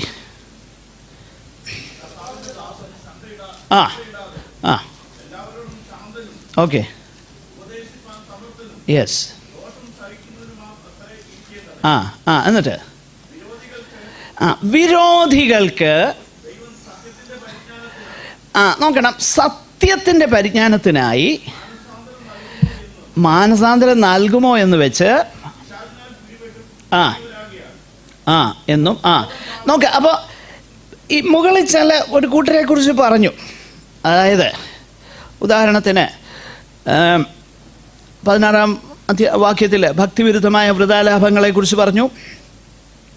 പിന്നെ തിമോത്തിയോസിനോട് സത്യവചനത്തെ യഥാർത്ഥമായിട്ട് പ്രസംഗിച്ചോണമെന്ന് പറഞ്ഞു. ടെംപ്റ്റേഷൻ ഉണ്ടാകും. സത്യവചനത്തെ യഥാർത്ഥമായി പ്രസംഗിക്കുന്നതിൽ നിന്നുള്ള ടെംപ്റ്റേഷൻ ഉണ്ടാകും. എല്ലാവർക്കും ഉണ്ടാകും. എല്ലാ കാലത്തുമുള്ള എല്ലാ സുവിശേഷകന്മാർക്കും ഉണ്ട്. കാരണം പ്രത്യേകിച്ച് ഒരു വലിയ കൂട്ടം മറ്റേൻ്റെ പുറകെ പോകുന്ന കാണുമ്പോൾ തോന്നും, ഇവിടെ ഒന്ന് ആൾ കൂട്ടിയാൽ എന്താ എന്ന് തോന്നും. അപ്പോൾ അതുകൊണ്ട് പൗലോസ് പറയാം, നോ, സത്യവചനത്തെ യഥാർത്ഥമായിട്ട് പ്രസംഗിച്ചോണം. എന്നിട്ട് താഴോട്ട് അവരുടെ ആ ആൾക്കാർക്ക് ഭക്തിവിരുദ്ധമായ, നോക്കണം, ഭക്തിവിരുദ്ധം, ഭക്തിയിൽ നിന്ന് മാറ്റുന്ന, പിന്നെ ആ ആൾക്കാർക്ക് അഭക്തി അർബുദബാധി പോലെ. എന്തോ സ്ട്രോങ് സ്റ്റേറ്റ്മെൻ്റാണ് നോക്കി. ലൂക്കോസ് എന്തെങ്കിലും മെഡിക്കൽ നോളജ് പൗലോസിന് കൊടുത്തോന്ന് എനിക്കറിയത്തില്ല. പക്ഷേങ്കിൽ ഇന്ന് നമുക്കറിയാം, ഇപ്പം അർബുദ വ്യാധി എന്നൊക്കെ പറഞ്ഞാൽ എന്താ, പലപ്പോഴും 4th സ്റ്റേജിലെത്തുമ്പോഴാണ് ഡിക്റ്ററ്റ് ചെയ്യുന്നത് തന്നെ. എന്തൊരു കൃത്യമാ പുസ്തകം ഇല്ലേ, നോക്കിയേ. അത് എന്നിട്ട് അങ്ങനെയൊക്കെ പറഞ്ഞേച്ച് ഒടുവിൽ ഇതിൻ്റെ എല്ലാം റൂട്ട് എവിടാ ചെന്ന് നിൽക്കുന്നതെന്നറിയോ? അവർ ആരാൽ പിടിപെട്ടതാ? പിശാചിനാൽ പിടിപെട്ടേക്കുക. സോ സകല ദുരുപദേശങ്ങളുടെയും സകല ഡീവിയേഷൻസിൻ്റെയും വചനത്തിൽ നിന്നുള്ള സകല ചലനങ്ങളുടെയും ആത്യന്തിക ഉറവിടം പിശാചാണെന്ന് വേദപുസ്തകം പഠിപ്പിക്കുന്നു. അതുകൊണ്ടായിരുന്നു നമ്മൾ സീരിയസ് ആയിട്ട് എടുക്കേണ്ടത്. നമ്മുടെ സ്പിരിച്വൽ വാർഫെയറിൽ നിങ്ങൾ ചിന്തിക്കരുത് ഈ ഉപദേശം എന്തിനാ ഇങ്ങനെയൊക്കെ പറയുന്നത്. സത്യത്തിൽ this is A spiritual warfare. പഴയ നിയമകാലത്ത് ആൾക്കാരോടായിരുന്നു യുദ്ധം ചെയ്തതെങ്കിൽ ഇന്നങ്ങനല്ല, മനസ്സിലാക്കണം. അപ്പോൾ അവരെ പിശാചിനാൽ പിടിപെട്ട് കുടുങ്ങിയവരാകയാൽ അവർ സുബോധം പ്രാപിച്ച് അവൻ്റെ കെണിയിൽ നിന്ന് ഒഴിഞ്ഞ് ദൈവേഷ്ടം ചെയ്യുമോ എന്ന് വെച്ച് പിന്നെ അവരെ എന്ത് ചെയ്യണം? ഇതാ സത്യത്തിൽ ചെയ്യുന്നത്. ചെയ്യാണ് ദുരുപദേശക്കാരനാണെന്നും ആത്മാവിനെതിരെ പ്രസംഗിക്കുന്നെന്നും ഒക്കെ പറഞ്ഞിട്ടും പേരെന്തൊക്കെ ചീത്തയാകാമെന്നും പിന്നെയും ചെയ്യുന്നതിൻ്റെ കാര്യം ഇതാണ്. This is it. സംഹൗ എങ്ങനെയും ആരേലുമൊക്കെ ആ കെണിയിൽ നിന്നൊന്ന് പിടിപെട്ട് പോരുമോ എന്ന് ഉള്ള ചിന്തയിലായി ചെയ്യുന്നത് കേട്ടോ. അല്ല, ഞാൻ പറഞ്ഞല്ലോ, അല്ലാതെ ഒരു ഗുണമില്ല, ഒരു ഗുണം ഉണ്ടാകുന്നില്ല. ഗുണമുണ്ട്, അത്യന്തികമായിട്ട് ഗുണമുണ്ട്, അത് വേറെ കാര്യം. ഞാൻ പറഞ്ഞ ഇപ്പോഴത്തെ കാര്യമാണ്. സത്യത്തിലുള്ള ഭയങ്കര സന്തോഷമാണ് ദൈവസന്നിധാനത്തിൽ അറിയുന്നിടത്തോളം വലിയ അറിവൊന്നുമില്ല, അറിയുന്നിടത്തോളം ദൈവം തന്ന കൃപയ്ക്കൊത്തവണ്ണം നിവൃത്തിയുള്ളിടത്തോളം. തെറ്റില്ലെന്നല്ല, തെറ്റുകളുണ്ട്. തെറ്റുകൾ ചൂണ്ടിക്കാണിച്ചാൽ തിരുത്താനും തയ്യാറാണ്, എപ്പോഴും തയ്യാറാണ്. പ്ലീസ്, ഞാൻ ചുമ്മാ പറയുന്ന കാര്യമല്ല, പ്ലീസ്. തെറ്റുകൾ വന്നിട്ടുണ്ട്, വരികയും ചെയ്യും, മനുഷ്യനല്ലേ, തിരുത്താൻ എപ്പോഴും തയ്യാറാണ്. എന്നോട് പലരും പറയാറുണ്ട് ചില കാര്യങ്ങൾ ഞാൻ തിരുത്താൻ തയ്യാറാണ്, ഞാൻ അത് തിരുത്താറുണ്ട്. ഞാൻ പറഞ്ഞു വരുന്നതിൻ്റെ താല്പര്യം, പക്ഷേ ഇത് ചെയ്യുന്നതിൻ്റെ കാര്യം പിശാചിനാൽ അവൻ്റെ ആ കെണിയിൽ അവർ കിടക്കുകയാണെന്നുള്ള ബോധ്യം കൊണ്ടാണ്. അതുകൊണ്ട് അവരെ സംഹിതയോടെ പഠിപ്പിക്കേണ്ടത്. എന്നിട്ട് പറയുകയാണ്, അന്ത്യകാലത്ത് മാർക്ക് ദിസ് എന്നറിയുക. NIV പറയുന്ന മാർക്ക് ദിസ് എന്ന് പറയുമ്പോൾ എന്താ? ടീച്ചേഴ്സ് പറയല്ലേ, ഒന്ന് അണ്ടർലൈൻ ചെയ്തേ എന്ന് പറഞ്ഞാൽ അതിൻ്റെ അർത്ഥം എന്താ? ഇമ്പോർട്ടൻ്റ്, പ്രധാനപ്പെട്ട. അപ്പം തിമോഥെയോസിനോട് പൗലോസ് പറയാം, മാർക്ക് ദിസ്, അറിയുക. തിമോഥെയോസിന് ഇപ്പം തന്നെ അറിയാമല്ലോ സഭ കടന്നു പോകുന്ന പ്രശ്നങ്ങൾ നമ്മളറിയാം. 15-ാമത്തെ 1-ാം അധ്യായത്തിലേക്ക് നമുക്കറിയാം പശ്ചാത്തലം. ഈ 2 തിമോഥെയോസിൻ്റെ പശ്ചാത്തലം അറിയാമല്ലോ. പനീയാഗമായിട്ട് ഇപ്പം തന്നെ ഒഴിക്കപ്പെട്ടേക്കുക, എൻ്റെ നിര്യാണകാലം അടുത്തിരിക്കുക, ജയിലിൽ കിടക്കുക, ജയിലിൽ, വീട്ടുതടങ്കലല്ല, ജയിലിൽ, റോമിലെ കാരാഗ്രഹത്തിൽ കിടക്കുക. അപ്പം അങ്ങനെ കിടക്കുമ്പോഴാണ് 1:15 ആസ്യക്കാരെല്ലാവരും എന്നെ എന്ത് ചെയ്തു? വിട്ടുപൊക്കളഞ്ഞു. എല്ലാവരും വിട്ടുപൊക്കളഞ്ഞു. സംഭവം അങ്ങനെ ഭയങ്കര സീരിയസ് ആയിട്ട് വരിക. പിന്നെ നീയും എന്ത് ചെയ്യണം? സുവിശേഷകൻ്റെ പ്രവൃത്തി ചെയ്യുക, കഷ്ടം സഹിക്കുക, നീ കഷ്ടം സഹിക്കാൻ തയ്യാറായിക്കൊള്ളണം എന്നൊക്കെ പറഞ്ഞു. എന്നാൽ അതിനേക്കാളും ഇമ്പോർട്ടൻ്റ് ആയിട്ട് പൗലോസ് പറയുകയാണ്, മാർക്ക് ദിസ്. അപ്പം ശ്രദ്ധിക്കണം, ആസ്യക്കാർ വിട്ടുപോയതിനേക്കാളും ഇപ്പം ഞാൻ അനുഭവിക്കുന്ന ഈ കഷ്ടത്തെക്കാളും നിനക്ക് വരാൻ പോകുന്ന കഷ്ടത്തെക്കാളും വളരെ പ്രശ്നമുള്ള ഒരു വിഷയമുണ്ട് തിമോഥെയോസേ, അണ്ടർലൈൻ ചെയ്യുക, മാർക്ക് ദിസ്. എന്നറിക. അന്ത്യകാലത്ത് ദുർഘട സമയങ്ങൾ വരും എന്നറിയുക. അപ്പോൾ നിശ്ചയമായിട്ടും ഈ കാര്യം പറയുന്നത് മറ്റേ കാര്യങ്ങൾ ഏറിയും കുറഞ്ഞും ഒക്കെ വരും. ഏത് പീഡനങ്ങളൊക്കെ കുറഞ്ഞും ഏറിയൊക്കെ വരും. പക്ഷെങ്കിൽ ഒരു പാസിങ് സിറ്റുവേഷൻ അല്ല, ഇതൊരു പെർമനൻ്റ് സിറ്റുവേഷൻ ആണെന്നാണ് പൗലോസ് പറയുന്നതിൻ്റെ അർത്ഥം. ഇതൊരു ഇടയ്ക്ക് വന്നേച്ച് പിന്നെ അങ്ങ് പോകുന്ന കാര്യമല്ല, ഇതെപ്പോഴും ഉണ്ട്. പക്ഷെങ്കിൽ ചിലപ്പോൾ ഇത് കൂടി വരും. അതുകൊണ്ടാണ് പെർലസ് ടൈംസ്, ദുർഘട സമയങ്ങൾ വരും. ഇനി അന്ത്യകാലം എന്ന് പറഞ്ഞു കഴിഞ്ഞാൽ, സത്യത്തിൽ അന്ത്യകാലം എന്ന് പറഞ്ഞാൽ കർത്താവിൻ്റെ ഒന്നാമത്തെ വരവിനും രണ്ടാമത്തെ വരവിനും ഇടയിലുള്ള മൊത്തം കാലഘട്ടത്തെയാണ് വേദപുസ്തകം അന്ത്യകാലം എന്ന് വിളിക്കുന്നത്. അതുകൊണ്ടല്ലേ അന്ത്യകാലത്ത് സകല ജനത്തിന്മേലും എൻ്റെ ആത്മാവിനെ പകരും എന്നാ പറഞ്ഞത്. പെന്തക്കോസ്ത് നാളിൽ പറഞ്ഞ കാര്യമാണ് അന്ത്യകാലം. പിന്നെ എബ്രായ ലേഖനത്തിൽ നമ്മൾ വായിക്കുന്നു, പണ്ട് ഭാഗമായിട്ടും ഒക്കെ പറഞ്ഞു ഒന്നാം അധ്യായം എബ്രായ ലേഖനം. എന്നാൽ ഇപ്പോൾ ഈ അന്ത്യകാലത്ത് പുത്രൻ മുഖാന്തരം നമ്മളോട്. അപ്പം ഈ അന്ത്യകാലം പൗലോസ് ജീവിച്ചിരുന്ന, അപ്പോസ്തലന്മാർ ജീവിച്ചിരുന്ന കാലഘട്ടം തുടങ്ങി എന്താണ് അന്ത്യകാലം. അല്ലാതെ പണ്ടാരാണ്ട് പറഞ്ഞ പോലെ 2000 ആണ്ട് മില്ലേനിയം ബഗ് വന്ന ആ സമയം അല്ല അന്ത്യകാലം. അന്ത്യകാലം വന്നു തുടങ്ങിയതാ. പിന്നെ ഈ അന്ത്യകാലത്തിൻ്റെ മുഴുവൻ സവിശേഷതയാണിത്. ദുർഘട സമയം ചിലപ്പോൾ കൂടും, ചിലപ്പം കുറയും. ദുർഘട സമയങ്ങൾ വരും എന്നറിയാം. കാരണം ഇത് തിമോത്തിയോസ് ജീവിച്ചിരുന്ന കാലം തന്നെയാണ് അന്ത്യകാലം എന്നുള്ളത് മനസ്സിലാക്കണമെങ്കിൽ ഒരു വേദഭാഗം കൂടെ അവിടെ നമുക്ക് കാണാൻ കഴിയുന്നുണ്ട്. അതായത് അതിൻ്റെ 5-ാം വാക്യത്തിൽ 3:5 നമ്മൾ തന്നെ വായിക്കുന്നത്, അങ്ങനെയുള്ളവരെ വിട്ടൊഴിക്കുക. അപ്പോൾ ആ കാലത്ത് തന്നെ എന്തുണ്ടായിരുന്നു ഈ പറഞ്ഞ കാര്യം, ദുർഘട സമയങ്ങളെ. അതായത് പൗലോസ് തിമോത്തിയോസിൻ്റെ ലേഖനം എഴുതുന്ന ആ കാലത്ത് ഉണ്ടായിരുന്ന കാലഘട്ടത്തിൻ്റെ സവിശേഷതയാണ് എന്ത്, ദുർഘട സമയങ്ങൾ. അങ്ങനെ ആ ദുർഘട സമയങ്ങൾ വരും എന്ന് പൗലോസ് പറയും. അപ്പോൾ വളരെ വ്യക്തമായിട്ട് നമ്മൾ മനസ്സിലാക്കണം, ഒന്ന്, നമ്മൾ അന്ത്യകാലത്താണ് ജീവിക്കുന്നത്. 2, ചില ദുർഘട സമയങ്ങൾ കൂടിയും കുറഞ്ഞും ഒക്കെ വരും. മൂന്നാമതായിട്ട് ഇതിൻ്റെ എല്ലാം ഉറവിടമെന്നുള്ളത് പിശാചിലാണ്. മാത്രമല്ല നമ്മൾ ഈ കാര്യത്തെക്കുറിച്ച് നമുക്ക് വ്യക്തതയുണ്ടാകണം. ഇതിനു വേണ്ടി നമുക്ക് എന്തുണ്ടാകണം, നല്ല ഉറപ്പുണ്ടാകണം, തയ്യാറെടുപ്പും ഉണ്ടാകണം. നമ്മൾ അതിനു വേണ്ടി പ്രിപ്പയർ ചെയ്യുകയും വേണം. അതുകൊണ്ടാണ് ഈ കാര്യം പറയാം. ഇനി ഞാൻ ഈ അതായത് നമ്മൾ മുകളിൽ കണ്ടല്ലോ, അവർ പിശാചിൻ്റെ കെണിയിൽ പെട്ടവരാണ്. അപ്പോൾ ആ കെണിയിൽപ്പെട്ട എന്നിട്ട് അതേ തുടർന്ന് പറഞ്ഞു വരുമ്പോൾ ഈ ഭൂതങ്ങളുടെ ഉപദേശം അല്ലെ ഈ പൈശാചികൻ്റെ ഉപദേശം, ഇതിൻ്റെ സവിശേഷതകളൊക്കെ എന്തൊക്കെയാണ് അവിടെ നമ്മൾ വായിക്കുന്നത്. താഴോട്ട് വായിച്ചു നോക്കിക്കഴിഞ്ഞാൽ ഒത്തിരി കാര്യങ്ങൾ അവിടെ പറഞ്ഞിട്ടുണ്ട്.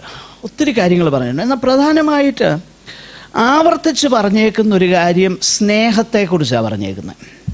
സ്നേഹം, ലവ് 4 പ്രാവശ്യം പറഞ്ഞിട്ടുണ്ട്. തുടങ്ങുന്നത് തന്നെ മനുഷ്യർ സ്വസ്നേഹികളാകുമെന്ന് പറഞ്ഞാൽ തുടങ്ങുന്നത്. എന്നിട്ട് ആ ഭാഗം അവസാനിപ്പിക്കുന്നത് അവർ ദൈവപ്രിയം ഇല്ലാത്തവരാകുമെന്നാണ്. ഒന്ന്, അവർ സ്വസ്നേഹികളാകും, അവർ ദൈവത്തെ, they ought to be lovers of God. അവർ സത്യത്തിൽ ദൈവത്തെയാണ് എന്ത് ചെയ്യേണ്ടത്, സ്നേഹിക്കേണ്ടത്. കർത്താവ് പഠിപ്പിച്ചത് എന്താ, എല്ലാ കൽപ്പനകളുടെയും ആകത്തുക എന്താ, പൂർണ്ണ ഹൃദയത്തോടെ. അപ്പം അതാണല്ലോ. അപ്പം ദൈവസ്നേഹം, ദൈവഭക്തി, ദൈവത്തോടുള്ള ഭയം, ദൈവത്തെ സേവിക്കുക, ഗോഡ് സെൻറ്റേർഡ്നെസ്, അതാണ് സത്യത്തിൽ ഉണ്ടാകേണ്ടത്. പക്ഷേ ഈ ദുർഘട സമയങ്ങളുടെ സവിശേഷത, മനുഷ്യൻ എന്താകും, സ്വസ്നേഹികളാകും. അവൻ സ്വസ്നേഹിയാകുന്നത് കൊണ്ട് ആത്യന്തികമായിട്ട് അവൻ എന്തില്ലാതെ തീരും, ദൈവസ്നേഹം അവനില്ല. അവൻ സ്വസ്നേഹി, അവൻ്റെ കാര്യം നടക്കുക എന്നുള്ളതാണ് അവൻ്റെ താല്പര്യം. അവൻ്റെ കാര്യം നടക്കാൻ വേണ്ടി എന്തൊക്കെ അവൻ ഈ ഭൂമി ചെയ്യുമോ അതൊക്കെ ചെയ്യും, അത് കിട്ടുകയും ചെയ്യും. കാരണം ഇസബേൽ എന്ത് ചെയ്തു, മേടിച്ചു കൊടുത്തല്ലോ. Name it and claim it. നാബോത്തിൻ്റെ മുന്തിരിത്തോട്ടത്തിലോട്ട് നോക്കി അങ്ങ് അതിനെ അവകാശം പറഞ്ഞ് അങ്ങോട്ട് പ്രാർത്ഥിക്കുക. കൊടുത്തില്ലേ? കൊടുത്തോ ഇല്ലയോ? കൊടുത്തു, പ്രിയരെ, കൊടുത്തു. കൊടുക്കാതിരുന്നില്ല. അങ്ങോട്ട് അവകാശം പറഞ്ഞു, മൊത്തം അവകാശം കൊടുത്തു. എന്ത്? സ്വസ്നേഹി. എൻ്റെ കാര്യം മറ്റവൻ എന്തോ വേണേൽ സംഭവിച്ചോട്ടെ, അവനെ കള്ളക്കേസിൽ പെടുത്തും, അടിമക്കച്ചവടം നടത്തും, പക്ഷേ സുവിശേഷ വിലയ്ക്ക് വേണ്ടി കൊടുക്കും, എല്ലാം ചെയ്യും. സ്വസ്നേഹി. ദൈവസ്നേഹം ഉണ്ടെന്നാണ് നിന്റെ ചിന്ത. നോ, ദൈവസ്നേഹമൊന്നുമില്ല. പടമായത്, അന്ത്യകാലത്തിൻ്റെ ലക്ഷണമായത്, ഈ കാലഘട്ടത്തിൻ്റെ ലക്ഷണമായത്, ദൈവപ്രിയമില്ലാതെ സ്വസ്നേഹി. പിന്നെ ഈ സ്വസ്നേഹം വന്നാൽ എന്താണെന്നറിയോ? പിന്നെന്തോ ഉണ്ടാവുമെന്നറിയോ? അവിടെ തന്നെ എഴുതിയിട്ടൊന്ന് വായിച്ചേ. സ്വസ്നേഹം ദ്രവ്യാഗ്രഹത്തിലേക്ക് നയിക്കും. അപ്പോൾ നമുക്കറിയാലോ, ഈസബേലിൻ്റെ കാര്യത്തിൽ നമ്മൾ കണ്ടല്ലോ, സ്വന്തം സ്നേഹം ദ്രവ്യാഗ്രഹം അവൻ്റെ പിടിച്ചു പറിക്കണം. പിന്നെന്താ പറ്റേ? വമ്പ് പറയും. എൻ്റെ പ്രിയപ്പെട്ടവരെ, ഒരിക്കൽ ഒരാൾ സാക്ഷ്യം പറഞ്ഞെന്നാ പറഞ്ഞ്, ഈ സഭയിലെ ഏറ്റവും വലിയ ധനികനാണെന്നുള്ള ചിന്തയൊന്നും എനിക്കില്ല.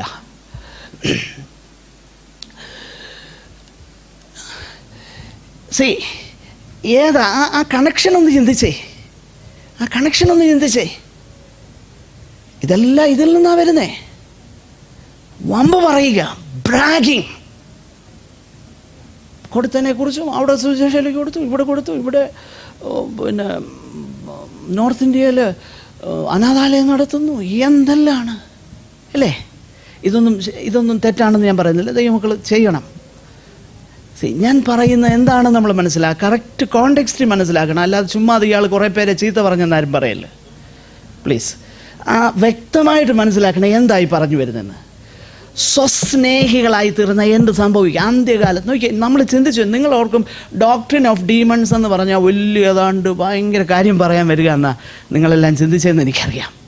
പക്ഷേ അതല്ല വേദപുസ്തകം പറയുന്നേ. ആ ക്രമം ഒന്ന് വായിച്ചു നോക്കിയേ. അവർ സാത്താൻ്റെ കെണിയിൽപ്പെട്ട് അതിൻ്റെ റിസൾട്ടാണ് നമ്മൾ വായിക്കുന്നത്. ശ്രദ്ധിച്ചേ, നമ്മൾ കണ്ടല്ലോ ഇസബേലിൻ്റെ ഉപദേശം, കണ്ടല്ലോ സ്പിരിച്വൽ ഫോർണിക്കേഷൻ, ആത്മീക വ്യഭിചാരം, ആത്മീക ദുർനടപ്പ്. പിന്നെ അവിടെ നമ്മൾ വായിക്കുന്നേ ഇസബേലിൻ്റെ വിഷയത്തിൽ എൻ്റെ ദാസന്മാരെ അവൾ എന്താക്കിയെന്നാണ് പറഞ്ഞേ. എടുത്തവരൊന്ന് വായിച്ചേ. ഇതാർക്ക് ആദ്യം പിടിപെട്ടേക്കുന്നതെന്നറിയാം ഈ അസുഖം? എൻ്റെ ദാസന്മാരെ ഉപദേശിക്കുകയും തെറ്റിച്ച് കളയും. ഈ വൈറസ് ആദ്യം കയറി പിടിക്കുന്നത് എവിടെയാണെന്നറിയാമോ? അതുകൊണ്ടാണ് നിങ്ങളുടെ പാസ്റ്റർക്ക് വേണ്ടി നിങ്ങൾ പ്രാർത്ഥിക്കണമെന്ന് പറയുന്നത്. കർത്താവേ, ഈ വൈറസ് കയറി ചിലപ്പോൾ അഹങ്കാരം, കാരണം അഹങ്കാരം ഉണ്ടാകും ഇല്ലേ? പ്രാർത്ഥിക്കണം. കാരണം ഭയങ്കര പ്രശ്നം. എനിക്കറിയാം ഒത്തിരി പേരില്ലെന്ന് എനിക്കറിയാം, കുറച്ച് പേരേ ഉള്ളൂ. ബട്ട് ഐ ഇൻഫ്ലുവൻസ് സംബഡി ഇല്ലേ? ഞാൻ കുറേ പേരെ ഇൻഫ്ലുവൻസ് ചെയ്യുക. അപ്പം അതുകൊണ്ട് നിങ്ങൾ പ്രാർത്ഥിക്കണം എൻ്റെ പ്രിയപ്പെട്ടവരെ. ഇസബേലിൻ്റെ ഡോക്ടറിന് ആദ്യം കയറി പിടിക്കുന്ന ആരെയാ? എൻ്റെ ദാസന്മാരെ തെറ്റിച്ച് കളയുന്നു. ദാസന്മാരെ തെറ്റിച്ച് കളഞ്ഞാൽ പിന്നെ പറയണ്ടോ? എൻ്റെ പ്രിയപ്പെട്ടവരെ, എനിക്ക് ആ വിഷയങ്ങൾ ഒത്തിരി പറയാൻ എൻ്റെ ഉള്ളിൽ ഇങ്ങനെ വരിക, എങ്കിലും ഞാനങ്ങ് മുൻപോട്ട് പോകട്ടെ. എന്നിട്ട് പറയുകയാണ്, അവർ സ്വസ്നേഹികളാണ്, പിന്നെ ദ്രവ്യസ്നേഹികളാണ്, ലവേഴ്സ് ഓഫ് മണി. പിന്നെ ഈ ലവ് ഓഫ് മണി എന്ന് പറയുന്നുണ്ടല്ലോ, ഭയങ്കര കാര്യമാണ്. നമ്മൾ ചിന്തിക്കരുത് കൊച്ചു കാര്യമാണെന്നോ. ആദ്യം കയറി പിടിക്കുന്ന ഞങ്ങളെപ്പോലുള്ളവരാണ്. അതുകൊണ്ടാണ് ഞങ്ങൾക്ക് വേണ്ടി പ്രാർത്ഥിക്കേണ്ടത്. I M being very serious. ഞാൻ തമാശ പറയല്ല, വെരി സീരിയസ്. പിന്നെന്താ ഉണ്ടാകും? അഹങ്കാരി, ദൂഷകന്മാർ. പിന്നെ പറയുന്നത് എന്നറിയാമോ? അവർ ദൈവപ്രിയമില്ലാതെ എന്തോ ഉണ്ടാകും? ഭോഗപ്രിയർ, എൻ്റർടൈൻമെൻറ്റ്. ഞാൻ ആ വിഷയത്തിലേക്കൊന്നും പോകുന്നില്ല. എൻ്റെ പ്രിയപ്പെട്ടവരെ, ഈ ദൈവപ്രിയം ഉണ്ടെങ്കിൽ ഈ നമ്മൾ മനസ്സിലാക്കണം. ഞാൻ എല്ലാം നമ്മുടെ ഈ ഓർഡറായിട്ടൊക്കെ പോകുന്നത് എനിക്കിഷ്ടമാണ്. അത് പിന്നെ ഒരു ക്രമമായിട്ട് എല്ലാം പോകണം, എല്ലാം ശരിയാണ്. നല്ല നല്ല പാട്ടുകൾ, നല്ല സംഗീതം എല്ലാം നല്ലത് തന്നെ, അത് ആവശ്യമാണ്. I M for it. പറ്റുമെങ്കിൽ അത് ചെയ്യണമെന്നാണ് എൻ്റെ ചിന്ത. എന്നാൽ അതല്ല സത്യത്തിൽ. കാരണം അത് പലപ്പോഴും അവിടെ നമ്മുടെ എൻജോയ്മെൻ്റൊക്കെയാണ് പലപ്പോഴും നടക്കുന്നത്. നമ്മൾ പാടി കൊള്ളാം. എന്നാൽ വേദപുസ്തകം തന്നെ പഠിപ്പിക്കുന്നറിയാം, സങ്കീർത്തനങ്ങളാലും സ്തുതികളാലും ആത്മീയ ഗീതങ്ങളാലും പിന്നെ നിങ്ങളുടെ ഹൃദയത്തിൽ അപ്പം എന്ന് പറഞ്ഞാൽ പാടാനൊരു കഴിവില്ലേലും പാട്ട് കേട്ടാൽ കൊള്ളത്തില്ലേലും ഹൃദയത്തിൽ നിന്ന് സങ്കീർത്തനവും സ്തുതിയും ആത്മീയ ഗീതവും നന്ദിയുള്ളവരായിട്ട് ദൈവത്തിന് പാടുന്നത് ദൈവത്തിന് എന്തോ ഒരു ഇഷ്ടമാണെന്നറിയാം. അത് നമുക്ക് ചിലപ്പോൾ ഒരു മനോഹരമായിട്ടൊന്നും എന്ത് ചെയ്യുകയില്ല, തോന്നിന്ന് വരികയില്ല. ഓൺ ദി അതർ ഹാൻഡ് ഈ പാട്ടുകളുടെ അതിപ്രസരം പണ്ട് പറഞ്ഞ പോലെ ഈ എന്തിനാ പിശാചിന് ഈ ഗുഡ് മ്യൂസിക് എല്ലാം കൊടുക്കുന്ന? കാരണം അവനായിരുന്നല്ലോ മ്യൂസിഷ്യൻ അവിടുത്തെ. അപ്പം നമുക്കും ആകാം എന്നൊക്കെ പറഞ്ഞ് ഒത്തിരി പേര്. പക്ഷേ പ്രശ്നം എന്നാണെന്നറിയാം, പലരും പാട്ടിലായി പോകുന്നേ ഉള്ളൂ. മനസ്സിലായോ? പാട്ടിലായി പോകുന്നേ ഉള്ളൂ, ഉള്ളിലൊന്നുമില്ല. ഒരാളിനോട് പറഞ്ഞ് ഉപദേശിച്ച്, ഞങ്ങളുടെ അവിടെ 18 പാട്ടായിരുന്നു പാടിയേ, പിന്നെ പറഞ്ഞു 22 പാട്ട് പാടിയെന്ന് പറഞ്ഞു. കൊള്ളാം ഗുഡ്. വചന ശുശ്രൂഷ ഉണ്ടായിരുന്നു, സമയമില്ലായിരുന്നു. എന്നാൽ അപ്പോസ്തലന്മാരെന്നാ പറഞ്ഞേ? ഞങ്ങളോ പ്രാർത്ഥനയിലും വചന ശുശ്രൂഷയിലും ഉറ്റിരിക്കും. അപ്പോസ്തലന്മാരുടെ മാതൃക എന്താ? പിറ്റന്നാൾ പുറപ്പെടാൻ ഭാവിച്ചതുകൊണ്ട് പാതിരാ വരെ പ്രസംഗിച്ചു.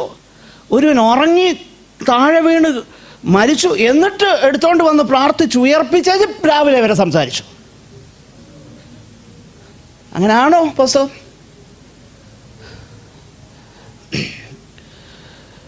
എൻ്റെ പ്രിയപ്പെട്ടവരെ നമ്മൾ എങ്ങോട്ടായി പോകുന്നത്? എൻ്റർടൈൻമെൻറ്റ്, ഭോഗപ്രിയർ, പെറിലസ് ടൈംസ്, ദുർഘട സമയങ്ങൾ വരും എന്നറിയുക. Mark this. മനസ്സിലാക്കണം. അപ്പോൾ എന്നിട്ട് ആ ഭാഗത്ത് എനിക്കിന്ന് പല കാര്യങ്ങൾ പറയാനുണ്ടെങ്കിലും ഒന്നും അങ്ങോട്ട് എത്തുകയില്ലെന്നാണ് എൻ്റെ ചിന്ത. എത്തുകയില്ല, എങ്കിലും എത്തുന്നിടം വരെ എത്തട്ടെ. എന്നിട്ട് താഴോട്ട് വരുമ്പോഴേ പറയുകയാണ്, നിങ്ങളൊന്ന് ശ്രദ്ധിച്ചേ. ഓക്കെ, ആ വിഷയം വിട്ട് ബ്രദറെ അത് എക്സ്പ്ലെയിൻ ചെയ്ത് നിന്ന് കഴിഞ്ഞാൽ പിന്നെ ഇവർ ആദ്യം കയറി പിടിക്കുന്നതായിരുന്നറിയാം. ദയവ് ചെയ്ത് സൗകര്യമാരെന്നോട് ക്ഷണിക്കുക. 7-ാം വാക്യം നിങ്ങളൊന്ന് ശ്രദ്ധിച്ചേ. ഇതാദ്യം ഈ ബാധ പിടിക്കുന്ന ഇവിടെ എന്നറിയോ? അതുകൊണ്ട് നിങ്ങൾ വളരെ ശ്രദ്ധിച്ചോണം. എല്ലാവരുടെയും കൈക്കീഴി കൊണ്ടൊന്നും തലയൊന്നും കൊടുക്കല്ലേ. എല്ലാം ഒന്നും നല്ല പ്രവാചകന്മാരൊന്നും ആയിരിക്കുകയില്ല കേട്ടോ. കൊടുക്കല്ലേ, അബദ്ധമാണ്. ചിലപ്പോൾ അവൻ്റെ ദുരാത്മാവ് ഇങ്ങോട്ടൂടെ കയറും. അതുകൊണ്ട് ഈ അബദ്ധത്തിലൊന്നും ചെന്ന് ചാടരുതേ. ആ പൗലോസ് പറഞ്ഞ വാക്കാണ്. എനിക്ക് പിന്നെ മലയാളത്തിൽ ട്രാൻസ്ലേറ്റ് ചെയ്തേക്കുന്ന ഞാൻ എടുത്ത് വായിക്കുന്നില്ല, നിങ്ങൾ പോയി അങ്ങ് വായിച്ചു. 7-ാം വാക്യം പോട്ടെ. ഇനിയും അതിന് താഴോട്ട് പറയുന്നൊരു കാര്യം, അതിൻ്റെ അടുത്ത യന്നേസും അതിൽ 8-ാം വാക്യം ഒന്ന് വായിച്ചേ.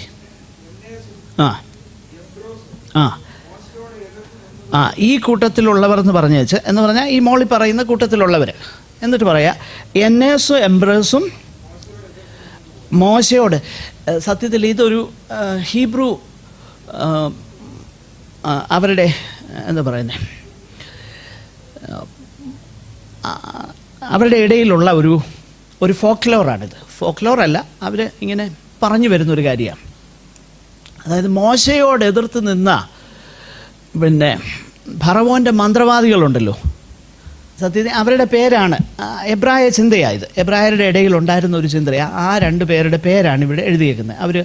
അവരിങ്ങനെ തലമുറകളായിട്ട്, ഒരു പക്ഷേ അത് ശരിയായിരിക്കും, അവരുടെ പേര് കറക്റ്റ് ആയിരിക്കാം. കാരണം പുസ്തകത്തിലില്ലെങ്കിലും അവരിങ്ങനെ തലമുറകളായിട്ട് പറഞ്ഞു വന്ന പേരാ. യന്നേസും എംബ്രേസും മോശയോട് എതിർത്ത്. ഇനി ഒന്ന് ശ്രദ്ധിക്കണം, അവിടെ അല്പം നിൽക്കണം, അത് ഭയങ്കര ഇമ്പോർട്ടൻ്റാണ്. അവിടെ ഇവരെങ്ങനെയാണ് എതിർത്തത് നമുക്കറിയാം. ഇവരെങ്ങനെയാണ് എതിർത്തതെന്ന് മോശയോട്. മോശ അങ്ങോട്ട് ചെന്ന് ഫറവോൻ്റെ മുന്നിലോട്ട് ചെന്നു. നീ എന്തിനാ വന്നേ? ഇന്നെന്തിനാ വന്നേ? ഞാൻ യഹോവയാരാ? നീ പറയുന്ന പോലെ അവരെ അയക്കേണ്ടതിന് ഫറവോൻ പറയാ. പറഞ്ഞു, അടയാളം ഇതാ. വടി അങ്ങോട്ടിട്ടു. ഇട്ടപ്പോൾ എന്തായി? ഉടനെ ഇവരെന്ത് ചെയ്തു? അവരും വടിയിട്ടു. അപ്പോൾ അതെന്തായി തീർന്നു? പാമ്പായി തീർന്നു. എന്നിട്ട് വേദപുസ്തകം വളരെ ക്ലിയർ. അവരുടെ സീക്രട്ട് ആക്ട്സ് കൊണ്ട്, പുറപ്പാട് 7:11, 11 വാക്യം 22 വാക്യമാണ് നിങ്ങൾ വായിച്ചു നോക്കിക്കഴിഞ്ഞാൽ അവർ ചെയ്തു, പല കാര്യങ്ങളും ചെയ്തു. പക്ഷെങ്കിൽ ഒരു സമയം വരെ അവസാനം പറഞ്ഞു, ഇത് യഹോവയുടെ വിരലാന്ന് പറഞ്ഞേച്ചു, സുല്ലിട്ട് പോയി. പല കാര്യങ്ങൾ ചെയ്തു. അപ്പം ചെയ്തോ? അതാണ് എൻ്റെ ക്വസ്റ്റ്യൻ. ചെയ്തു. അപ്പോൾ ഈ ഭൂതങ്ങളുടെ ഉപദേശത്തിൻ്റെ സവിശേഷത ചിലപ്പം കണ്ടാൽ ശരിയാന്ന് നമ്മൾ പലരും പറയുന്നത് എന്നറിയാമോ? അത് നടക്കുന്നില്ല, ഇത് നടക്കുന്നില്ലെന്ന് ആര് പറഞ്ഞു? പക്ഷെ വിഷയം അവിടെ അല്ല. വിഷയം പറയുന്നത് പുസ്തകത്തിന് ഒക്കുന്നുണ്ടോന്നാ. നമ്മൾ ചിന്തിക്കുന്ന പുസ്തകത്തിന് ഒത്തില്ലേലും കുഴപ്പമില്ല, അവിടെ ഇതൊക്കെ നടക്കുന്നുണ്ട്. പിന്നെ മുമ്പേ പറഞ്ഞ പോലെ അവകാശം പറഞ്ഞ് പ്രാർത്ഥിച്ചൊക്കെ കിട്ടുന്നുണ്ട്. പാവം നാബോത്തിൻ്റെ ഇതിൽ അവകാശം പറഞ്ഞ് കണ്ടു, ഗർഭം ധരിച്ചു, അത് എഴുതി വെച്ചു, പ്രാർത്ഥിച്ചു, കിട്ടിയില്ലേ? കിട്ടി. അപ്പം നമ്മൾ പലരും ചിന്തിക്കുന്നത് ഇങ്ങനെയൊക്കെയാണ്. അപ്പം നടക്കുന്നുണ്ട്, ഇല്ലെന്നല്ല. എന്നേസും എംബ്രേസും മോശയോട് എതിർത്തുന്നത് പോലെ ഇവരും എന്ത് ചെയ്യുകയാണ്? ഇവിടെ മനസ്സിലാക്കേണ്ടത്, ഇവരും സത്യത്തോടെ എന്ത് ചെയ്യുക? മറന്നു നിൽക്കുക. അപ്പോൾ പൗലോസ് പറയുക തിമോത്തിയോസേ, അങ്ങനെയുള്ളൊരു കാലഘട്ടമാണിത്. നീ പറയുന്നതിനൊന്നും വലിയ അറ്റസ്റ്റേഷനൊന്നും കിട്ടുകയില്ല. അപ്പം നിനക്ക് തോന്നും അതാ കൊള്ളാവുന്ന എന്നൊന്നും നിനക്ക് തോന്നണ്ട. But Timothy, keep your head in all situations. നീ എന്ത് ചെയ്യണം? നീ അതൊന്നും നോക്കണ്ട. നീ എൻ്റെ എന്ത് ചെയ്യണം? എനിക്ക് പൗലോസ് പറയുന്നത് എന്താ? തിമോത്തിയോസേ എന്ന് പറഞ്ഞേച്ച് അവരോട് പറയുകയാണ്. എന്നിട്ട് താഴോട്ട് എന്നിട്ട് പറയുകയാണ്, അവരധികം എന്ത് ചെയ്യല. അതെനിക്കങ്ങ് ഭയങ്കര ഇഷ്ടപ്പെട്ടു. ആ മലയാളം ട്രാൻസ്ലേഷൻ, അവരധികം മുഴുകുകയില്ല. അങ്ങനെയൊക്കെ പോകും, പക്ഷേ അവരധികം മുഴുകുകയില്ല. അവിടെ പ്രത്യാശയുള്ളത്. കുറേയൊക്കെ പോകും. എന്നാൽ പൗലോസ് പറയാ, അതിന് വിപരീതമായിട്ട് നീ ഞാനാണെന്നുണ്ടെങ്കിൽ കുറച്ചു കാലം ആയില്ല, ഒരുത്തനാന്ന് ഉറങ്ങി വീണ്ടും അവനെ പ്രാർത്ഥിച്ച് ഞാൻ ഉയർപ്പിച്ചു. പിന്നെ ഒരിടത്ത് എഫെസോസിലൊക്കെ ആയിരുന്നപ്പോഴാണെങ്കിൽ ഉത്തരീയവും ഒക്കെ കൊണ്ടിട്ടുമ്പോൾ എന്ത് ചെയ്യും? രോഗികളെ. അതാണോ പൗലോസ് പറയുന്നത്? നിങ്ങളൊന്ന് ശ്രദ്ധിച്ചു. അവിടെ നീയോ എൻ്റെ ഉപദേശം നമ്പർ 1. ഞാൻ എന്നാ പറഞ്ഞെന്ന്? നീയോ എൻ്റെ ഉപദേശം, പിന്നെ എൻ്റെ നടപ്പ്. എൻ്റെ ഉപദേശം എൻ്റെ നടപ്പ്. നോക്ക്, ഞാൻ ഉപദേശിച്ച പോലെ ആണോ നടന്നതെന്ന് നിനക്കറിയാലോ. നീയോ എൻ്റെ ഉപദേശം, നടപ്പ്. പിന്നെ അടുത്ത് എൻ്റെ ഉദ്ദേശം നിനക്കറിയാലോ. മറ്റുള്ളവർ എൻ്റെ ഉദ്ദേശശുദ്ധിയെ ചോദ്യം ചെയ്ത അവസരങ്ങൾ എനിക്കുണ്ട്. പക്ഷെ നിനക്കറിയാമല്ലോ തിമോത്തിയോസേ, വാട്ട് വാസ് മൈ ഇൻറ്റൻഷൻ? നിനക്കറിയാമല്ലോ. അടുത്തത് എൻ്റെ വിശ്വാസം. പിന്നെ അടുത്തത് ദീർഘക്ഷമ. സ്നേഹം, സഹിഷ്ണുത. എൻ്റെ പ്രിയപ്പെട്ടവരെ ഇതാ നോക്കേണ്ടത്. മനസ്സിലാകുന്നുണ്ടോ? ഉപദേശവും നടപ്പും വിശ്വാസവും ദീർഘക്ഷമയും സൗമ്യതയും. പിന്നെ അടുത്തത്, ഇത് ട്രൂ ആണോ എന്ന് ഞാൻ എങ്ങനെയാ പറയുന്നേ? ഞാൻ ചെയ്ത അത്ഭുതങ്ങളാണോ അറ്റസ്റ്റ് ചെയ്തേക്കുന്നേ? നോ. അന്ത്യോക്യയിലും how much I suffered for this. പ്രിയമുള്ളവരെ, അടയാളമല്ല ഉപദേശത്തിൻ്റെ ആത്യന്തികമാകുന്ന അറ്റസ്റ്റേഷൻ. ഉപദേശത്തിൻ്റെ ആത്യന്തികമാകുന്ന attestation whether one is ready to suffer for that. സഹിക്കാൻ തയ്യാറാണോ എന്നുള്ളതാണ്. പറഞ്ഞേച്ചങ്ങ് പോവല്ല, സഹിക്കാൻ തയ്യാറാണോ? പിന്നെ വായിച്ചോ, എനിക്ക് എത്ര ഉപദ്രവവും നീ കണ്ടറിഞ്ഞിരിക്കുന്നു. ഞാൻ എന്തെല്ലാം ഉപദ്രവം സഹിച്ചു. എന്തെല്ലാം വേണേൽ എഴുത്തില്ലായിരുന്നു. എത്ര സഭ സ്ഥാപിച്ചതും ഒക്കെയാണെന്ന് പറയുന്നത് അല്ല.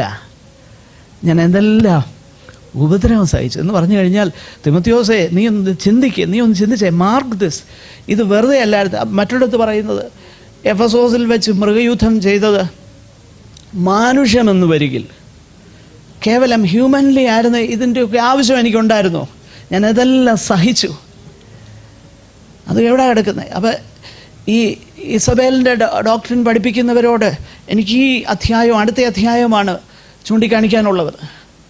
അവസാനം പറയുന്നത്, ശീതകാലത്തിന് മുൻപേ നീ പെട്ടെന്ന് വരുമ്പം കർപ്പോസിൻ്റെ അടുക്കൽ വെച്ച പുതപ്പൂടെ കൊണ്ടുവരണം. റോമിലെ ആ കോൾഡ് ഡെൻസിനിൽ തണുപ്പ് സഹിപ്പാൻ കഴിവില്ലാത്ത, പ്രായാധിക്യത്തിലായ, അതും എ ബാറ്റേർഡ് ബോഡി, നല്ല ആരോഗ്യം ഉണ്ടായിരുന്ന സമയത്തെല്ലാം അടിയിടിയും കൊണ്ട് ക്ഷീണിച്ച, തണുപ്പ് സഹിക്കാൻ വയ്യാതെ ആ തണുത്തുറഞ്ഞ ആ ഡെൻസിനിൽ കിടക്കുമ്പം പറയുക, കം ബിഫോർ വിൻ്റർ. പല കാര്യങ്ങളാണ്. ഒന്ന്, എൻ്റെ തോൽ ലിഖിതങ്ങൾ കൊണ്ടുവരണം. എനിക്ക് പൗലോസിൻ്റെ ആ താല്പര്യമേ, ദൈവവചനത്തോടുള്ള താല്പര്യം അന്നേരവും പിന്നെ പറയാ, എനിക്ക് തണുക്കുന്നു, പുതപ്പ് കൊണ്ടുവരണേ. പിന്നെ എനിക്കിവിടെ കൂട്ടായ്മയ്ക്ക് ആരുമില്ല. ദേമാസാന്ന് ഈ ലോകത്തെ സ്നേഹിച്ചിട്ട് അവനങ്ങോട്ട് പോയി. പിന്നെ ലൂക്കോസ് മാത്രമേ ഇപ്പോൾ ഉള്ളൂ. നീയോ കം ബിഫോർ വിൻ്റർ ആയി കഴിഞ്ഞാൽ പിന്നെ മെഡിറ്ററേനിയനിൽ കൂടെയുള്ള യാത്ര പറ്റുകയില്ല. അതുകൊണ്ട് അതിന് മുൻപേ വരിക. കം എനിക്ക് നിന്നെ ഒന്ന് കാണണം. കം ബിഫോർ വിൻ്റർ, ശീതകാലത്തിന് മുമ്പേ വരിക. എന്നിട്ട് കാരണം അവസാനം തിമോത്തിയോസുമായിട്ടുള്ള ആ പാർട്ടിങ്, അവനുമായിട്ട് വേർപിരിയുന്ന സമയമൊക്കെ പൗലോസ് ഇവിടെ ഓർക്കുന്നുണ്ട്. ആദ്യം പറയുന്നത്, നിൻ്റെ കണ്ണുനീരൊക്കെ ഞാൻ ഓർക്കുന്നുണ്ട്. I remember your tears. So come. ആ കൂട്ടായ്മ ബന്ധം നോക്കി. എൻ്റെ പ്രിയപ്പെട്ടവരെ, എങ്കിലും ഒരൊറ്റ നിരാശയുടെ വാക്കുണ്ടോ? ഇല്ല. This is what proves. മനസ്സിലായോ? പലപ്പോഴും ഉണ്ടല്ലോ നമ്മൾ ചിന്തിക്കുന്നത് നേരെ തിരിച്ചാ. നോ, ഇതാ എനിക്കറിയാം, എൻ്റെ വിഷയമൊക്കെ എനിക്കറിയാം. ഞാൻ പറഞ്ഞു വരുന്നത് എന്താണെന്ന്, ഞാൻ എങ്ങും എത്തിയിട്ടില്ലെന്നും എനിക്കറിയാം. ഇതെങ്ങനെയാണ് റെക്കഗ്നൈസ് ചെയ്യേണ്ടതെന്നുള്ളത് ഭയങ്കര ഇമ്പോർട്ടൻ്റാണ്. എന്നാൽ അത് ഇന്നെനിക്ക് പറയാൻ നേരമില്ല. അതിൻ്റെ പ്രധാനപ്പെട്ട കാര്യം എന്നറിയാമോ? ഇതിൻ്റെ പ്രധാനപ്പെട്ട കാര്യം, ഞാൻ നേരത്തെ പറഞ്ഞു, ഈ കർത്താവിൻ്റെ മഹത്വം അല്ല ഇതിനകത്തെ പ്രധാനപ്പെട്ട വിഷയം. കർത്താവിൻ്റെ മഹത്വമൊന്നുമല്ല വിഷയം. കർത്താവിൻ്റെ മഹത്വം അല്ലാത്തത് കൊണ്ടാണ് മനുഷ്യനെ പൊക്കേണ്ട. നിങ്ങളൊന്ന് ചിന്തിച്ചേ, ഈ സോ കോൾഡ് ഹീലിംഗ് സർവീസിലൊക്കെ പ്രധാനപ്പെട്ട കാര്യം എന്നറിയാം, മൈക്ക് കൊടുത്തേച്ച് പണ്ടാരാ പറഞ്ഞ് പിന്നെ ആസ്മ ഉണ്ടായിരുന്ന ഒരാളെ സ്റ്റേജിന് ചുറ്റുവിട്ട് ഓടിച്ചേച്ച്, ഇപ്പം ശ്വസിക്കാം. അപ്പം ആൾ സത്യം കൂടെ, ഇപ്പം എനിക്ക് ഭയങ്കര പ്രയാസമാണ് എന്ന് പറയുന്നു. ഇപ്പം കുറച്ച് കൂടുതലാ എന്ന് പറയുന്നു. ഈ മൈക്കൊക്കെ കൊടുത്തോ, മൈക്കൊക്കെ അങ്ങോട്ട് വെച്ചേച്ച് എന്താ മനുഷ്യനെ പൊക്കുക. ദൈവനാമ മഹത്വം അല്ലല്ലോ. ഇനി ഈ ദുരുപദേശങ്ങളിലൊക്കെ പ്രധാനപ്പെട്ട ഒരു വിഷയം, ഒരു പ്രധാനപ്പെട്ട ഒരു ഫീച്ചറുണ്ട്. ആ ഫീച്ചർ നിങ്ങൾ വീട്ടിൽ പോയി അങ്ങ് വായിച്ചോ. എങ്കിലും ഞാൻ പറയട്ടെ, 1 യോഹന്നാൻ 4-ാം അധ്യായം 1 മുതൽ 3 വരെയുള്ള കള്ളപ്രവാചകന്മാർ പുറപ്പെട്ടിരിക്കുക. ഏത് ആത്മാവിനെയും വിശ്വസിക്കാതെ ആത്മാക്കൾ ദൈവത്തിൽ നിന്നുള്ളവയോ എന്ന് ശോധന ചെയ്യുവിൻ. ദൈവാത്മാവിനെ ഇതിനാൽ അറിയാം, യേശു ക്രിസ്തു ജഡത്തിൽ വന്നു എന്ന്. ഓക്കെ, അപ്പോൾ it has to do with the doctrine of Christ. അപ്പോൾ നമ്മൾ ചിന്തിക്കരുത് ഈ ദുരാത്മാവിന് പറയാൻ പറ്റുകയില്ല യേശു ക്രിസ്തു ജഡത്തിൽ വന്നില്ല. അതല്ല പൗലോസ് അർത്ഥമാക്കുന്നത്. ഞാൻ വ്യക്തമാക്കാം.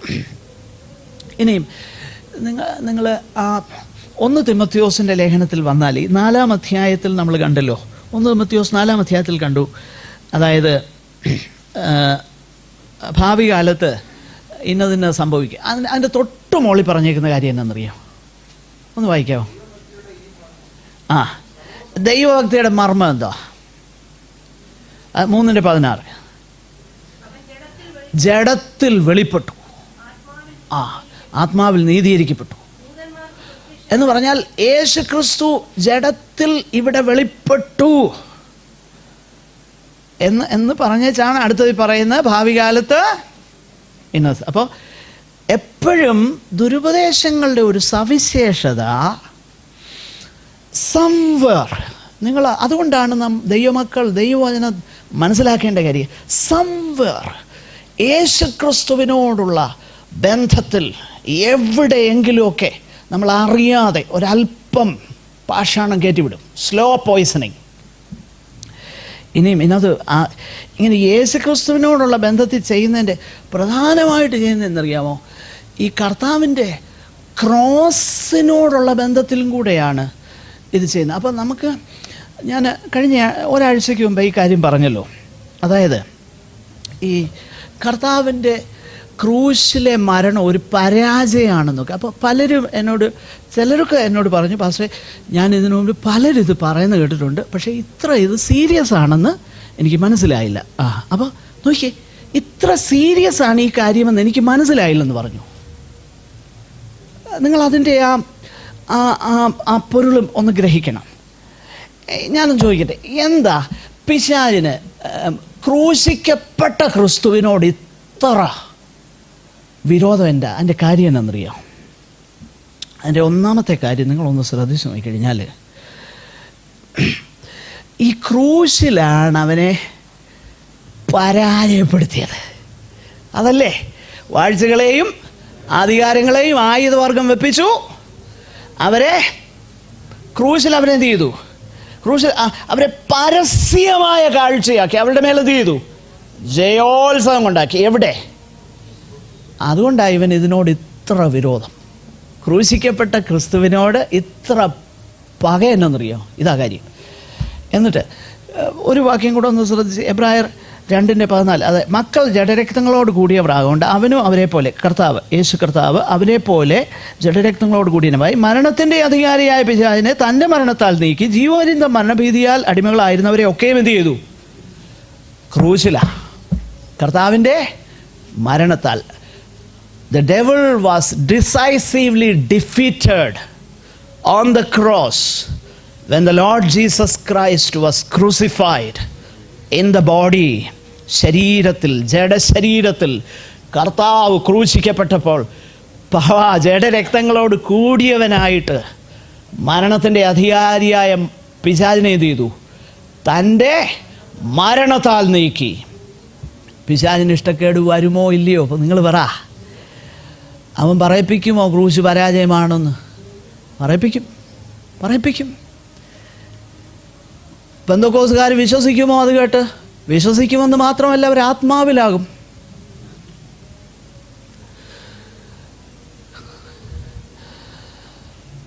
പ്രിയപ്പെട്ടവരെ, എൻ്റെ പ്രിയപ്പെട്ടവരെ, ഈ ഡിസപ്ഷൻ, ഈ അതുകൊണ്ടാണ്. പിന്നെ ഇവന് വേറൊരു കാര്യം കൂടെ അറിയാം. വെളിപ്പാട് പുസ്തകത്തിൽ 12:11 അവനെ എങ്ങനാ ജയിച്ചേ? തങ്ങളുടെ സാക്ഷ്യവചനവും പിന്നെന്തുവാ ആദ്യം പറഞ്ഞേക്കുന്നത്? കുഞ്ഞാടിൻ്റെ രക്തം ഹേതുവായിട്ട്. So it has to do with the crucified saviour, ഇല്ലേ? പിശാചിനെ ജയിക്കുന്നതിൽ എന്താ അതിൻ്റെ ഒരു രഹസ്യം? അതിൻ്റെ അടിസ്ഥാനം എന്താ? ക്രൂശിക്കപ്പെട്ട ക്രിസ്തു, കുഞ്ഞാടിൻ്റെ രക്തമാണ്. അപ്പോൾ ഇവൻ ഇഷ്ടക്കേട് വരാതിരിക്കുമോ? നിങ്ങൾ പറ എൻ്റെ പ്രിയപ്പെട്ടവരെ, മനസ്സിലായോ? ഡോക്ട്രിൻ ഓഫ് ഡീമൺസ് നമ്മൾ പറയുന്ന വിഷയം. ഇനി പല കാര്യങ്ങളും എനിക്ക് പറയാനുണ്ടെങ്കിലും ഞാൻ അവസാനിപ്പിക്കാം, സമയം വൈകി. നമ്മൾ മനസ്സിലാക്കണം, ഇതൊക്കെ ഈ ഡീവിയേഷൻസ് എവിടെ കൊണ്ടുവന്നെത്തിക്കുമെന്നറിയാമോ? ഡേവിഡ് വിൽക്കേഴ്സൺ എന്ന അനുഗ്രഹീത കർത്താവിൻ്റെ ദാസൻ പറഞ്ഞ ഒരു സ്റ്റേറ്റ്മെൻറ്റ്, ഞാൻ ആദ്യമേ പറഞ്ഞ ചില ചിന്തകൾ അദ്ദേഹത്തിൻ്റെ ജെസബേൽ ഡോക്ടറിനെ കുറിച്ചൊക്കെ പറഞ്ഞ കാര്യം. അദ്ദേഹം പറഞ്ഞൊരു കാര്യം ഇതാ, ഈ ഡ്രഗ് പെഡലേഴ്സും പിന്നെ ദുർനടപടിക്കാരികളായി നടക്കുന്ന സ്ത്രീകളും പിന്നെ അങ്ങനെയുള്ള ആൾക്കാരൊക്കെ ഒത്തിരി പേരെ നരകത്തിലോട്ട് തള്ളിവിടും. ശരി, അദ്ദേഹം പറയുന്നത്. കാരണം അദ്ദേഹത്തിൻ്റെ പ്രവർത്തനങ്ങൾ അദ്ദേഹത്തെക്കുറിച്ച് വായിച്ചിട്ടുള്ളവർക്കറിയാം. ഫസ്റ്റ് ഹാൻഡായിട്ട് പറയാൻ ഒരു അതോറിറ്റിയാണ് അദ്ദേഹം ആ കാര്യത്തിൽ. അദ്ദേഹം പറഞ്ഞ അങ്ങനെ ഒത്തിരി പേരെ നരകത്തിലേക്ക് അവരൊക്കെ തള്ളിവിടും. പക്ഷെ അദ്ദേഹം പറഞ്ഞ അടുത്തൊരു കാര്യം, ലോകത്തിലുള്ള സകല ഡ്രഗ് പെഡലേഴ്സിൻ്റെയും ഈ മയക്കുമരുന്ന് കച്ചവടക്കാരുടെയും ദുർനടപടിക്കാരുടെ സ്ത്രീകളുടെയും അവർ നരകത്തിലേക്ക് തള്ളി വിടുന്ന സംഖ്യയെ, എന്നാൽ ദുരുപദേശകന്മാർ നരകത്തിലേക്ക് തള്ളിവിടുന്നവരുടെ സംഖ്യയും കൂടെ നോക്കിക്കഴിഞ്ഞാൽ അദ്ദേഹം പറഞ്ഞ കാര്യം, ദുരുപദേശകന്മാർ അധികം പേരെ നരകത്തിലേക്ക് തള്ളിവിടും. ഈ അധാർമ്മ പരിപാടികൾ നടത്തുന്നവരെക്കാളും അധികം പേര് നരകത്തിൽ പോകും ദുരുപദേശം നിമിത്തം. മനസ്സിലായോ ഇതിൻ്റെ ഇമ്പോർട്ടൻസ്? എത്ര ഡേഞ്ചറസ് ആണെന്ന് മനസ്സിലായോ? അപ്പോൾ ഡോക്ട്രിൻ ഓഫ് ഡീമൺസ് എന്ന് പറഞ്ഞാൽ അല്പമെങ്കിലും കിട്ടിയോ? ഭൂതങ്ങളുടെ ഉപദേശം. This is what our battle is all about. നമ്മുടെ യുദ്ധം അതുകൊണ്ടാണ് ഈ യുദ്ധം. അതുകൊണ്ടാണ് ഇതിനെക്കുറിച്ച് വളരെ ബോധ്യമുള്ളതുകൊണ്ടാണ് ഈ കാര്യം പറയുന്നത്. നമ്മുടെ കണ്ണുകളെ അടയ്ക്കാൻ നമുക്ക് പ്രാർത്ഥിക്കാം. നമ്മുടെ കർത്താവ് വരുന്നു. നമ്മുടെ കർത്താവിനോടുള്ള സ്നേഹം നമ്മിൽ വർദ്ധിക്കട്ടെ. സ്വയസ്നേഹം, ദ്രവ്യസ്നേഹവും ഭോഗപ്രിയവും മാറിയിട്ട് ദൈവപ്രിയമുള്ളവരായി തീരുവാൻ, കർത്താവിൻ മഹത്വമെടുക്കാൻ, വചനപ്രകാരമുള്ള കാര്യം, ദൈവഭക്തിയിലേക്ക് നയിക്കുന്ന കാര്യം, അതിനുവേണ്ടി നമുക്ക് താല്പര്യപ്പെടാം. അതാകട്ടെ നമ്മുടെ ലക്ഷ്യം. യേശു കർത്താവ് ഇങ്ങനെ പറഞ്ഞു, എൻ്റെ പിതാവിൻ്റെ ഇഷ്ടം ചെയ്യാൻ ആർക്കെങ്കിലും താല്പര്യമുണ്ടെങ്കിൽ ഞാനിത് സ്വയമായിട്ട് പ്രസ്താവിക്കുന്നതാണോ പിതാവിങ്കിൽ നിന്നുള്ളതാണോ എന്നറിയാം. പലപ്പോഴും അനേകരും പോയി വഞ്ചിക്കപ്പെട്ടെന്നൊക്കെ നമ്മൾ പറയുന്നതിൻ്റെ കാര്യം എന്തെന്നറിയാമോ? അവർക്ക് സ്വന്തം ഇഷ്ടം നടക്കുന്നതാ കാര്യം. ദൈവ ഇഷ്ടമല്ല വിഷയം, സ്വന്തം ഇഷ്ടം നടക്കാൻ വേണ്ടിയിട്ട്. അതുകൊണ്ടാണ് പോയി വഞ്ചിക്കപ്പെടുന്നത്. യേശു അത് തന്നെയാണ് പറഞ്ഞത്. യോഹന്നാൻ 17:18 ആണെന്ന് എൻ്റെ ഓർമ്മ. 16-17 ആ വാക്യങ്ങൾ ആണെന്ന് എൻ്റെ ഓർമ്മ. എനിവേ, പിന്നീട് കർത്താവ് അനുവദിച്ച് നമുക്ക് ചിന്തിക്കാതെ. അപ്പോൾ എൻ്റെ ഇഷ്ടം ചെയ്യാൻ താല്പര്യമുണ്ടെങ്കിൽ ഞാനിത് സ്വയമായിട്ട് പറഞ്ഞതാണോ പിതാവിൻ്റെ ആണോ എന്ന് നിങ്ങളറിയും. അപ്പോൾ ദൈവ ഇഷ്ടം ചെയ്യാൻ ദൈവമൊക്കെ താല്പര്യമുണ്ടെങ്കിൽ സാധുപദേശം എന്താണെന്ന് മനസ്സിലാക്കാൻ കഴിയും. കാരണം ദൈവേഷ്ടം എന്താണെന്ന് കർത്താവെ, അവൻ്റെ താല്പര്യം തന്നെ, കർത്താവെ അങ്ങയുടെ ഇഷ്ടം ചെയ്യാൻ എന്നെ പഠിപ്പിക്കണമേ, ഇതാ താല്പര്യം. അതിനു വേണ്ടിയിട്ടാണ് തിരുവെഴുത്തുകൾ നോക്കുന്നത്. എന്തേലും ന്യൂ ഇയറിന് കാണാനുള്ള പ്രോമിസ് ഉണ്ടോ എന്നല്ലവൻ നോക്കുന്നത്. ശത്രുവിനെ കൊല്ലുമെന്നും പിന്നെ ദേശത്തിന്മേൽ അനുഗ്രഹം വരുമെന്നും അതല്ല നോക്കുന്നത്. കർത്താവെ, teach me to do your will, എൻ്റെ അങ്ങയുടെ ഇഷ്ടം ചെയ്യാൻ എന്നെ പഠിപ്പിക്കണേ. ഈ താല്പര്യത്തോടെ വേദപുസ്തകം നമ്മൾ വായിക്കാൻ തുടങ്ങാമോ, ഈ അബദ്ധങ്ങളെ നമുക്ക് ഒഴിവാക്കാം. ദൈവം അതിനായി നമ്മെ സഹായിക്കട്ടെ. ഈ വചനങ്ങളാൽ ദൈവം നമ്മെ അനുഗ്രഹിക്കട്ടെ. സഹോദരന്മാരിൽ ഒരാൾക്ക് പ്രാർത്ഥിക്കാം.